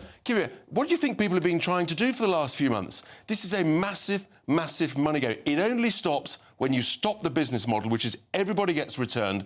That's real leadership. It's the kind and compassionate thing to do. 10 people would be alive today if we'd done what I've been talking about for a year, because that's the number who've already died in the Channel this year. Thousands of dyings in the Mediterranean. Exactly the same strategy needs to be used. This is the sort of thing that Australia did. We know it works. We know it takes leadership. We know there's a bit of flack from the woke, wet, liberal lefties. Just ignore them. Get it done. And where would you return those people to? Just Calais? Just the back to the ports at Calais and Dunkirk. We're legally entitled to do it. And it's funny, isn't it? No government minister... I've been talking about this for a year. No one has disputed me because they're too embarrassed, too humiliated. What about the ones coming in lorries, which is going up and up and up? We can't turn the lorries back. That's absolutely right. So you've got to improve the scanning security. The numbers coming across in lorries has dropped dramatically, but you've got to improve the security, and you've got to improve the security on the boats and the ferries at exactly the same time. All right, OK. Well, look, Richard, thank you very, very much. As ever, that is Richard Tystell, leader of Reform UK. Look, when we approached the Home Office last month, this is about the Rwanda files and about Rwanda essentially not being able to take or willing to take that many people. Both the British and Rwandan governments have always made clear that this scheme is uncapped, with the will and ability to build capacity over time in Rwanda. Something that I think is really, really worth looking into is what Richard said there, which is about, you know, the speculation as to whether or not there is indeed a proxy militia war taking place and whether or not the British taxpayer may well indeed have a hand in that. unwillingly, of course. Look, coming up, things get wild in Turkish football as players are forced to defend themselves from a pitch invasion, including one midfielder launching a spinning kick on a fan. I will share the full video very shortly, but before that, I will bring you all of tomorrow's newspaper front pages, hot off the press, and I can tell you the Princess of Wales features heavily, as does some more trans kids madness. I will reveal all shortly, nowhere else to be.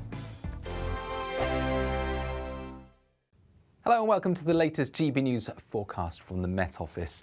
Rain spreads east during the next 24 hours, breezy along with that rain, but it does turn drier and brighter later on Tuesday. Weather fronts responsible attached to this area of low pressure anchored off the west of Scotland overnight, and those weather fronts will bring outbreaks of persistent rain to the north and the west initially before transferring east. The rain does turn more showery. It tends to fragment through the night, but still some of those showers will be quite heavy, particularly in the north and the west. Not much rain reaching the southeast at all. In fact, some clear spells remain here, but with the cloud and the increased breeze, gales for the far northwest. Well, it is going to be a mild start to Tuesday, albeit a cloudy and a showery run. Quite a lot of showers, I think, around during Tuesday morning. Breaking up into the afternoon to hit and miss downpours, most likely northern and central England seeing those downpours with some brightness either way, and actually feeling warm in any sunny spells, 17 or 18 Celsius, but more rain is on the way, spreading up from the southwest on Tuesday night and into Wednesday, reaching the Grampians and persisting through much of the day across eastern and northern England, Wales and the Midlands, before eventually turning back to showers. Further outbreaks of rain to come on Thursday, particularly towards the northwest, where it will be windy and cool, and then showers to come on Friday. I'm Michelle Dewberry, and I'm not here to tell you what to think. I'd much rather hear what you have to say. So send in your opinions to gbviews@gbnews.com. Keep them clean, and you never know, I might read them out. With my panel here on Jubes & Co, we debate, we get stuck into the issues of the day on a show where all views are welcome, especially yours. GB News, the People's Channel, Britain's news channel.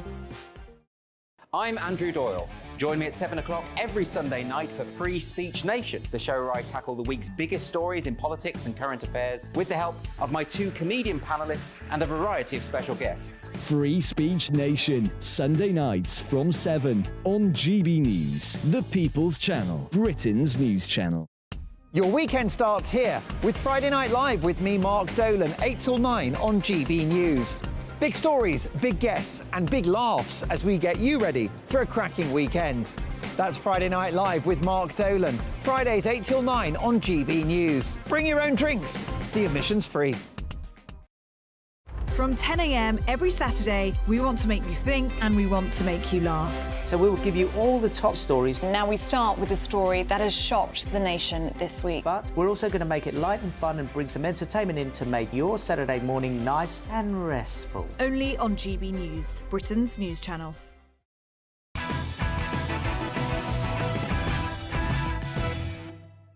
Welcome back. It is time now to bring you all of tomorrow's news tonight with the very first front pages. We're going with the Metro. Celebrity 16-8 fast doubles the risk of dying. There we go. There's also a picture of Barack Obama wandering into 10 Downing Street, where they've gone for popular leader inside number 10. The Sun. Great to see you again, Kate. The Princess of Wales is pictured out in public with husband William for the first time since undergoing surgery in January. She looks, quote, happy and relaxed. It's going out to the Independent. The Banksy picture. A new Banksy springs into life, and yes, it's mine, he says. They've also got exposed secret NHS report that shames the ambulance service. Confidential review obtained by this paper reveals trainee paramedics subjected to widespread sexual harassment and racist abuse by staff, and students are too intimidated to call out extremely alarming behaviour. Let's go to the Eye. Energy customers set for payouts worth billions in a scandal that's bigger than PPI. Well, here we go. Energy firms could be forced to pay out billions after small business wins landmark legal case. So it could open the floodgates for hundreds of thousands of micro businesses also seeking compensation for energy deal broker fees. Apparently, Queenie's Casino Slots recouped 14 grand from French power firm Energy after a judge ruled that the energy broker hid additional fees. So all those hidden costs, isn't it? Yes. The Daily Telegraph. Reeves. Britain faces 1979 moment. Labour vows economic takeoff, similar to Thatcher years, with growth-led policies. Now, there's a story at the bottom of the Telegraph that I'm going to be focusing in on shortly.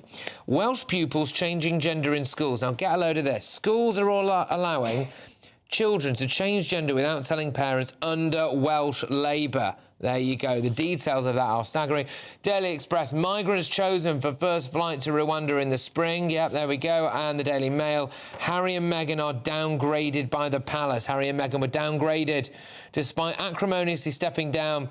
They've been using their profiles as the Duke and Duchess of Sussex. Well, last night, those pictures and biographies briefly vanished. They also have the picture story of William and Kate. Well, here to pick through those front pages and also some stories on the inside of the book as well. I am joined by Daily Express columnist Carol Malone, trade unionist Andy MacDonald, and the Daily Express political editor Sam Lister. Right, OK, so look, there is a pretty obvious contradiction in the protest group, Queers for Palestine.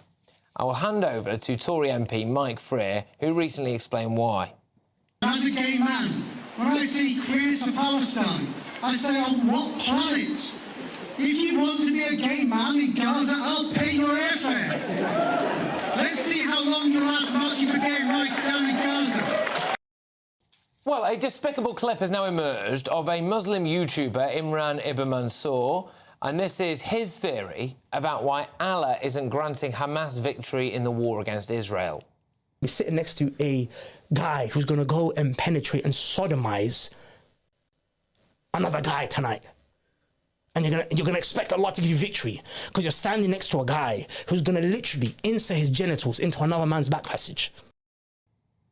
Andy, should Queers for Palestine continue going on these marches? Yeah, I don't see any reason why not. You know, he's some homophobic moron with a microphone.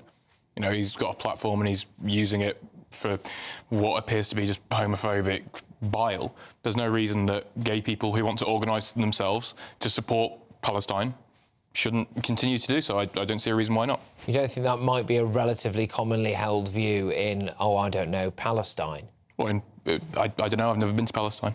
I don't think so. I think having silly answer. I think you know having what support. He's saying to you. Well, no, he's a homophobic radical bloke. And I think there's probably a lot of other people just like him who have those same. I'm sure that they do, and I'd condemn them. I'm sure Queers for Palestine would condemn them as well. But there's no reason that queer people can't organise themselves to support the self-determination of Palestinian people. But when someone, if a group hates you the way this guy is talking about, he's saying that people in Palestine don't like gay people. In fact, he's going a bit farther than that. He's saying what they're doing is hideous and vile. You think that's a good set of people to support? I don't think he speaks for the Palestinian people. I don't think, you know, he's just... I didn't say he did. I said people who have similar views to him. Well, I don't really understand the question. There's a difference between supporting the self-determination of Palestinian people... in this country support that? Maybe they don't support that, do they? Well, I would just say, do you think that on the whole, the Gazan people, for example, are tolerant of homosexuality? The Gazan people, I'd probably say so, yes. So you think it depends where you go in Gaza, depends who you speak to. It depends where you go in Gaza. Well, I mean, I don't really know what the question is. You know, the question is, should the Queers for Palestine continue going on marches? Sam asked you a really simple question. Do you think that Gaza is tolerant of homosexuality? The people within Gaza are tolerant of homosexuality? I don't know. I don't know. I mean, they're not, mate. Yeah, well, you should know. But because lots has been written about it, so you actually should know. I'm sure, but I don't see what that's got to do with gay people organising themselves to support the self-determination of the state. Some people might think that maybe it's a little bit silly to march, for not entirely, but for a society that might want to kill you. Yes. The left's obsession with the Palestinian cause is blind to the flaws. But who says they're left? Queers for Palestine. Queers for Palestine. How do you know they're left-wing people? Do you think they're right-wing? I mean, they could be. Do you know something about a link between left-wing people and gay people that we don't? No, that's not what I said. That is not. That's not what I said. Do you think Queers for Palestine is a right-wing organisation? I'm sure that they've got a range of political opinions. Do you think it is a right-wing organisation? I don't think they're politically. Do you think it is? I don't think they're politically motivated. It's not. I don't think they're politically motivated. I think we know. I think we know. I think we do know. I mean, gay people can be left-wing and right-wing. Yes, yeah, of course. Yeah, and I don't see a reason why right-wing people can't be members of Queer for Palestine. OK. That's not what I said. But you said the left. We're talking about Queer for Palestine. Yeah, I was talking about the left and its blind spots when it comes to Palestine. And you are linking different things there. You're not addressing that argument. No, I mean, the left. The left is a very disorganised. Well, the left is very disorganised. I think it's bold to assume that the left have any one set opinion on anything. Let's move on to the story. Let's move on to a story that's on the front of the Telegraph. OK, so this is Welsh Labour allowing children to change gender without telling parents. So schools are allowing children to change their gender. Parents have raised the alarm about the shocking approach being taken to children questioning their gender in Wales. The Welsh Government has promised to publish draft guidance for schools. But here we go. All 68 schools in Wales that answered Freedom of Information requests submitted by the group said they would facilitate the gender transition of a pupil. Only 28% of the schools stated clearly that they would inform parents, OK? Some 38% said they would not inform parents automatically, and another 29% said they would only inform their parents with a child's permission. Carol, Wales under Labour. You're reading it and I'm exploding with fury. This is beyond outrageous. How dare a teacher or a head teacher take it upon themselves to know a child well enough and start facilitating this procedure, which may or may not involve hormones, which may or may not involve therapy. How dare they? Their first responsibility, if a child wants to change gender, is to tell their parents and let their parents deal with what happens after that. You know, we're forever hearing from teachers that they don't want to do the jobs of parents, they don't want to have to change nappies in schools, they don't want to have to close kids, they don't want to have to give them breakfast. But here they are with something as intrinsic as changing gender, and they're talking about doing it without parents' permission. How dare they? All of the people who've allowed this to happen shouldn't be working. There would be an argument, Andy, to say this is incredibly inclusive. 76% of schools instruct or encourage pupils to recognise their classmates' preferred pronouns. Maybe this is just a nice thing. I think, recognising preferred pronouns and, allowing them to change their gender is quite different. I think they're very two different things. I think being polite and calling someone who wants to be called she a she, I think that's fine. They're kids, let them live. But I think there is a significant difference between changing someone's gender and just being respectful. Do you think children understand about these issues? It depends on the child. I have to say it would come down to child-by-child basis. If an 8-year-old, for example... If an 8-year-old... asked for a particular pronoun... They have the capacity... I wouldn't say so. ...to choose their own gender. I'd probably say they'd have to be a teenager does the teacher have to be respectful of that 8-year-old's preferred pronoun? A conversation would be nice, but... With who? With the child or the parent? The child and the parent. I think if the child... really wants it. The parents are being cut out of this. Wouldn't it be more respectful if the teacher had the conversation with the parent about pronouns, about everything to do with personally, quite possibly, yes. And also, as well, it will be an interesting insight, won't it? As we maybe stare down the barrel of a Labour government. We do have a Labour government in Wales, and this is taking place in Wales, so read into that what you will. Peter expressing woking. Here we go. The inability to sweat, a habit of being too honourable. It was the interview that gripped the nation. Prince Andrew's infamous BBC Newsnight sit-down with Emily Maitlis rocked the royal family, and now the new Netflix drama Scoop will show viewers how that interview came about. An hour of television can change everything. 3 women in a whippet. Wouldn't have seen that in a BBC studio when I started. The allegations surrounding Jeffrey Epstein include his friend Prince Andrew. Sam, let's start pushing the palace. I want it for us. You're chasing a story that we're never going to get. This is the work.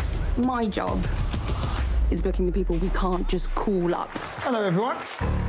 You have a problem that won't go away. It's enough to make you sweat, isn't it? Right, OK, look, there's still plenty of time to grab our spring prizes. It's the Great British Giveaway. That's a shopping spree, a gadget bundle and an incredible £12,345 in tax-free cash. You've got to be in it to win it, and here's how. Time is ticking on your chance to win the Great British Giveaway. There's a massive £12,345 in tax-free cash to spend however you like, along with £500 in shopping vouchers for your favourite store, a games console, a pizza oven and a portable Sonos smart speaker. And the best news? You could be our next big winner, just like Phil. Didn't quite believe it and still can't. And if I can win it, anybody can win it. For another chance to win the vouchers, the treats, and £12,345 in tax-free cash, text GBWIN to 84902. Text costs £2 plus one standard network rate message. Or post your name and number to GB03 PO Box 8690 Derby DE1 9TT. UK only. Entrants must be 18 or over. Lines close at 5 p.m. on Friday the 29th of March. Full terms and privacy notice at gbnews.com/win. Please check the closing time if watching or listening on demand. Good luck. I've got loads more stories coming your way. Lloyds Banking Group has produced new guidance on inclusive language for its 57,000 employees. It raises concerns about traditional words, including widow. Have they lost their flipping minds? More of that when I crown tonight's greatest Britain union jackass. But next, ITV News reports the new Welsh First Minister, Vaughan Gething, focuses on his ethnicity and not his policies at all. It's a really cringe-worthy broadcast. So why are our political and media class so obsessed with race? It's Patrick Christys tonight on GB News.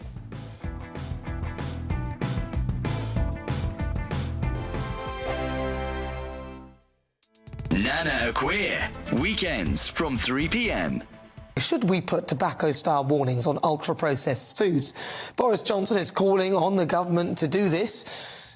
In his Daily Mail column, the former Prime Minister says that people don't know what they're feeding their families and there's too many extra ingredients.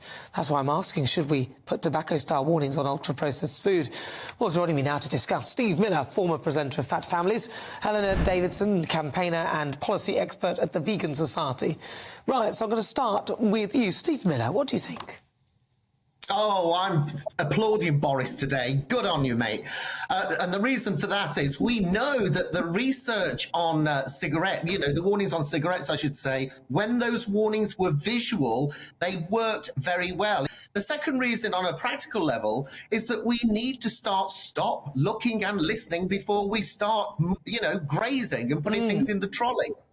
And the third thing is that these kind of signs, or these warnings, I should say, are kind of hypnotic. They trigger the emotion. So they're much more likely to get people to think and maybe resist. Yeah, so at the Vegan Society, we're broadly in favour of increasing consumer knowledge when it comes to the nutritional value of people's food. But I think it's important to mention that ultra-processed food isn't an issue that's exclusive to vegans. And whilst most meat alternatives will fall into the ultra-processed food category, it largely depends on how we're going to look at how UPFs are going to be assessed, because vegan alternatives that fall under ultra-processed foods, they're actually, on average, healthier than meat products or ultra-processed foods that contain animal products. Really? So I think it depends on how we look at it. We might have to take a closer look at the nutritional profile of individual foods rather than the level of processing.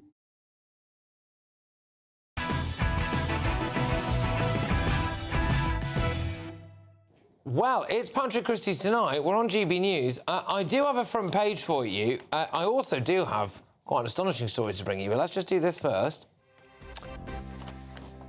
Well, it's the Times. Sunak risks losing key votes on Rwanda bill. All right, fine. Peers prepared to delay flights until after May. Big picture, Barack Obama strode into Downing Street, strode out of it again.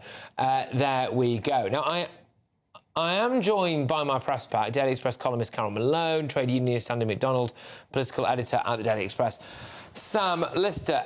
Yes, I was informed of something at the break. I'm going to leave you hanging on this for a second because we want to make sure that we get this right. But if it is what I think it is, it's big news. But first, Mark Drakeford has entered his final 48 hours as the Welsh First Minister. A quick rundown of Mad Dog Drakeford's legacy. NHS waiting lists through the roof, wildly unpopular 20-mile-an-hour speed limits. Oh, and a deranged response to the COVID pandemic, banning the sale of all non-essential items in supermarkets, to the point where they built blockades and barriers around products such as books and clothes. Thanks for the memories, Mark. Well, on Saturday, Vaughan Gething was announced as his successor. No, me neither. Anyway, no doubt Welsh citizens want to hear his policy framework. How are we going to turn the community around? However, as this report from ITV demonstrates, our woke political and media class are only interested in one thing.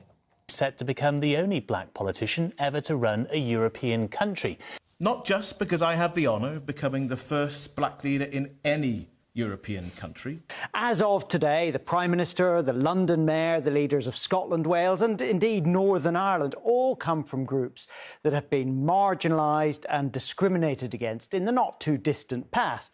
Now, this doesn't mean there is no racism or discrimination in the country. In fact, in some respects, those things could be said to be getting worse. Oh, my gosh. Honest, what are his politics? What's he going to do to change our lives? What's he going to do to change the lives of people? I'll tell you. Gething had campaigned on pledges to raise education standards, improve the Welsh NHS, build more homes and create more green jobs. All right, OK. I think maybe we should just judge him on whether or not he delivers those promises, shall we? And not on the colour of his skin. Carol, what the heck was that? Do you know, that reporter there was saying, because I listened to the full report earlier, and he actually said to the presenter, it's no big deal, and then proceeded to make a huge deal of the colour of this guy's skin. I don't care what colour his skin is. I want to know how he's going to change the basket case that is now Wales and has been for years. And nothing was mentioned about that. He himself was talking about his colour, saying history has been made. No, it's not. Wales is way behind the curve. Mayor government. Look at Westminster here. We have a huge number of black-skinned, brown-skinned ethnic people in our parliament and indeed in our cabinet. Wales has not. They need to stop making a big deal of it. Well, this is it. I mean, the complete free pass there. No one would have been any the wiser about any of his policies or politics whatsoever, other than the fact that he's an ethnic minority and he's been discriminated against somehow. Yeah, I think, you know, he was the youngest president of the Welsh TUC, so he comes from the same kind of background as me. I think that's pretty cool. Pretty cool little thing. But what has the colour of his skin got to do with it? I think it is relevant, but also the fact that he's working class. I think if we're looking at diversity, a lot of the kind of brown-skinned and black-skinned people in Westminster went to the private schools, they went to posh universities. Working class lads, done well for himself. That's what I care about, really. All I know about him is that I know about the colour of his skin. I don't know the things. Sam, identity politics leading all now. You know, do we not long for a day, really, when people will actually be judged not by the colour of their skin, but by the quality of their output? Absolutely, and I think it's actually worth noting in that report, but it shouldn't be top and bottom of the report. The least interesting thing about you should always be your sex, your sexuality, the colour of your skin. If that is the only interesting thing about you, we have problems. And I think, obviously, we've seen with his predecessor, the state that he's put Wales into, and I think, you know, we need to know more about what's to come from Vaughan Gething. Yeah, well, we do need to know a bit more about it all, to be perfectly honest with you, and I just find it absolutely astonishing that that was the only thing that they could really come up with. But I did promise you a big story. It's not this just yet, though. Aha, I'm going to keep you waiting for a little bit longer. But Turkish football was last night rocked by shocking scenes of violence after hooligans invaded the pitch during a Fenerbahce derby against arch-rivals Trabzonspor. Watch.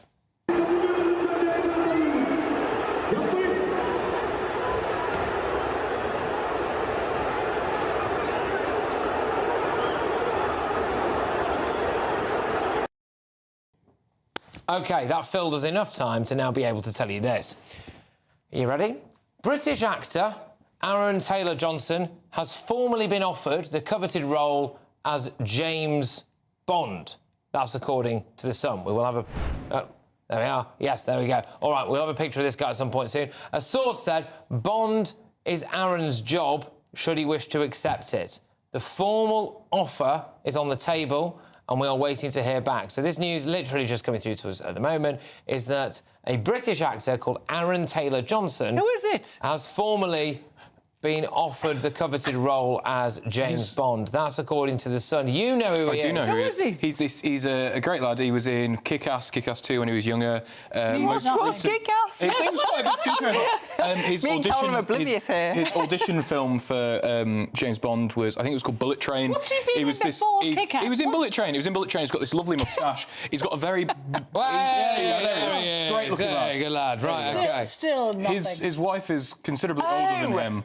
Now I know the wife. I know the wife. She sounds somebody. Yeah, he's the toy boy. It's a bit of a bizarre relationship, from what I understand. They've been together a long time. Yeah. So I think that's part of the issue, how long they've been together. What do you mean? Well, he was a bit of a young lad when they got together. He was not that young.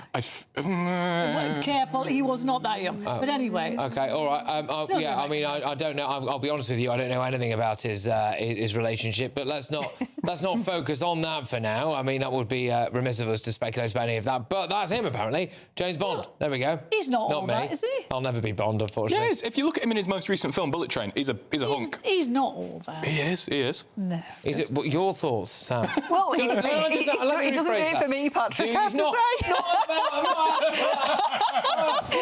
You care about the new Bond, you know? He's got a bit... We've digressed here, haven't we? We've immediately started talking... What I will say is that is part of Bond, isn't it? I suppose it's the hunky sex appeal. I've, never... James Norton. Did you audition, Patrick? Unfortunately didn't get past the initial audition phase. You didn't get an initial audition? You know the reason? I don't drink martinis anymore. That's what it is. There we go. Do you think that's all it is, sweetheart? Really? Patrick's got more charisma than that guy. Things that didn't need to be said, Carol. There we go. Right, OK, that's quite enough of that. It's time to reveal today's greatest Britain Union jackass. All right. Carol, who's your greatest Britain? Right, mine's a posthumous award to Maggie Thatcher. Now, there are a bunch of idiots at the V&A Museum, which is run by a former Labour councillor called Tristram Hunt. They have put Mrs Thatcher alongside a bunch of villains, and some of those villains being Hitler and Osama bin Laden. I mean, this is outrageous. This V&A gets 60-odd million taxpayer-funded money. Stop the money, because if idiots like this are in charge, you might not like Thatcher, but you cannot compare her to Hitler or Osama bin Laden, absolutely who killed not. thousands and millions. All right, let's rattle through. Go on, Andy. Great Britain, Sadiq Khan this week. It was on Radio 4 today. He said that pro-Palestine activists are potentially causing hurt and fear for the Jewish population of London. This is something you've been calling for, an acknowledgement. Yeah. So there you go. All right, go on, Sam.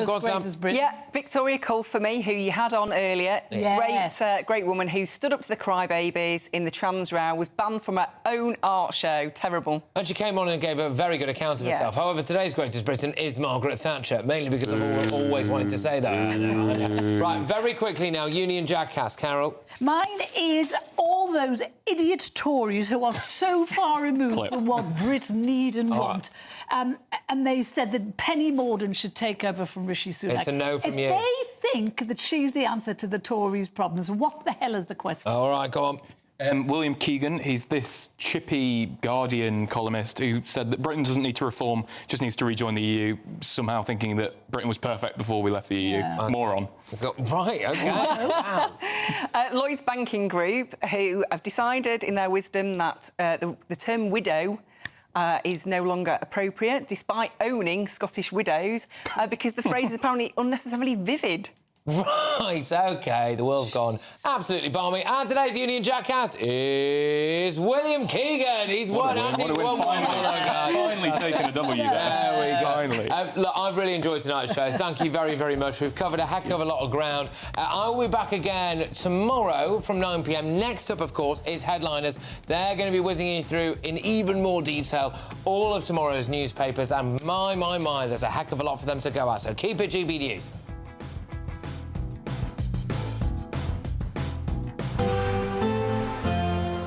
A brighter outlook with Box Solar, sponsors of weather on GB News.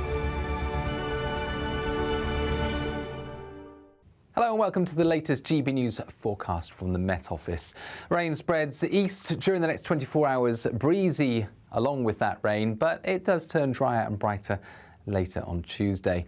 Weather fronts responsible attached to this area of low pressure anchored off the west of Scotland overnight, and those Weather fronts will bring outbreaks of persistent rain to the north and the west initially before transferring east. The rain does turn more showery. It tends to fragment through the night, but still some of those showers will be quite heavy, particularly in the north and the west. Not much rain reaching the southeast at all. In fact, some clear spells remain here, but with the cloud and the increased breeze, gales for the far northwest. Well, it is going to be a mild start to Tuesday, albeit a cloudy and a showery run. Quite a lot of showers, I think, around during Tuesday morning, breaking up into the afternoon to hit and miss downpours, most likely northern and central England seeing those downpours with some brightness either way, and actually feeling warm in any sunny spells, 17 or 18 Celsius, but more rain is on the way, spreading up from the southwest on Tuesday night and into Wednesday, reaching the Grampians and persisting through much of the day across eastern and northern England, Wales and the Midlands, before eventually turning back to showers. Further outbreaks of rain to come on Thursday, particularly towards the northwest, where it will be windy and cool, and then showers to come on Friday.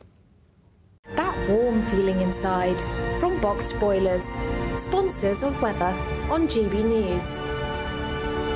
There's still time to win our giveaway packed with seasonal essentials. First, there's an incredible £12,345 in tax-free cash to be won. Cash to make your bank account bloom. Plus a spring shopping spree with £500 in shopping vouchers to spend in the store of your choice. And finally, a garden gadget package, including a handheld games console, a portable smart speaker and a pizza oven. For another chance to win the vouchers, the treats and £12,345 in tax-free cash, text GBWIN to 84902. Text costs £2 plus one standard network rate message, or post your name and number to GB03 PO Box 8690 Derby DE1 9TT. UK only. Entrance must be 18 or over. Lines close at 5 p.m. on Friday the 29th of March. Full terms and privacy notice at gbnews.com/win. Please check the closing time if watching or listening on demand. Good luck. Nana Queer, weekends from 3 p.m. So after his mad dash to see his father last week, Prince Harry predictably went on TV to talk about it. He gave his first interview to Good Morning America, whilst apparently being filmed by a crew that were doing a documentary on the Invictus Games. He didn't disclose his father's diagnosis, but frankly, even the fact that he was on TV talking about it was concerning. No wonder they're keeping him at arm's length. This is what he said. How did you get the news that the king was ill? I spoke to him. And what did you do next? I jumped on a plane and went to go and see him as soon as I could. How was that visit for you emotionally? Look, I love my family. The fact that I was able to get on a plane and go and see him and spend any time with him, I'm grateful for that. An illness in the family can have a galvanizing or sort of reunifying effect for a family. Absolutely. Is that possible in this case? Yeah, I'm sure. Throughout all these families, I see it on a day-to-day basis. The strength of the family unit coming together. He also said that he loves his family, but then he said that he had his own family in America. So which family does he love? The late Queen's last few years of life were marred with accusations of racism, which Harry later backtracked on, claiming that they hadn't actually used the word, so inadvertently admitting to gaslighting us all. But the Sussex's stock is falling in the States, and the only thing that makes them interesting is their proximity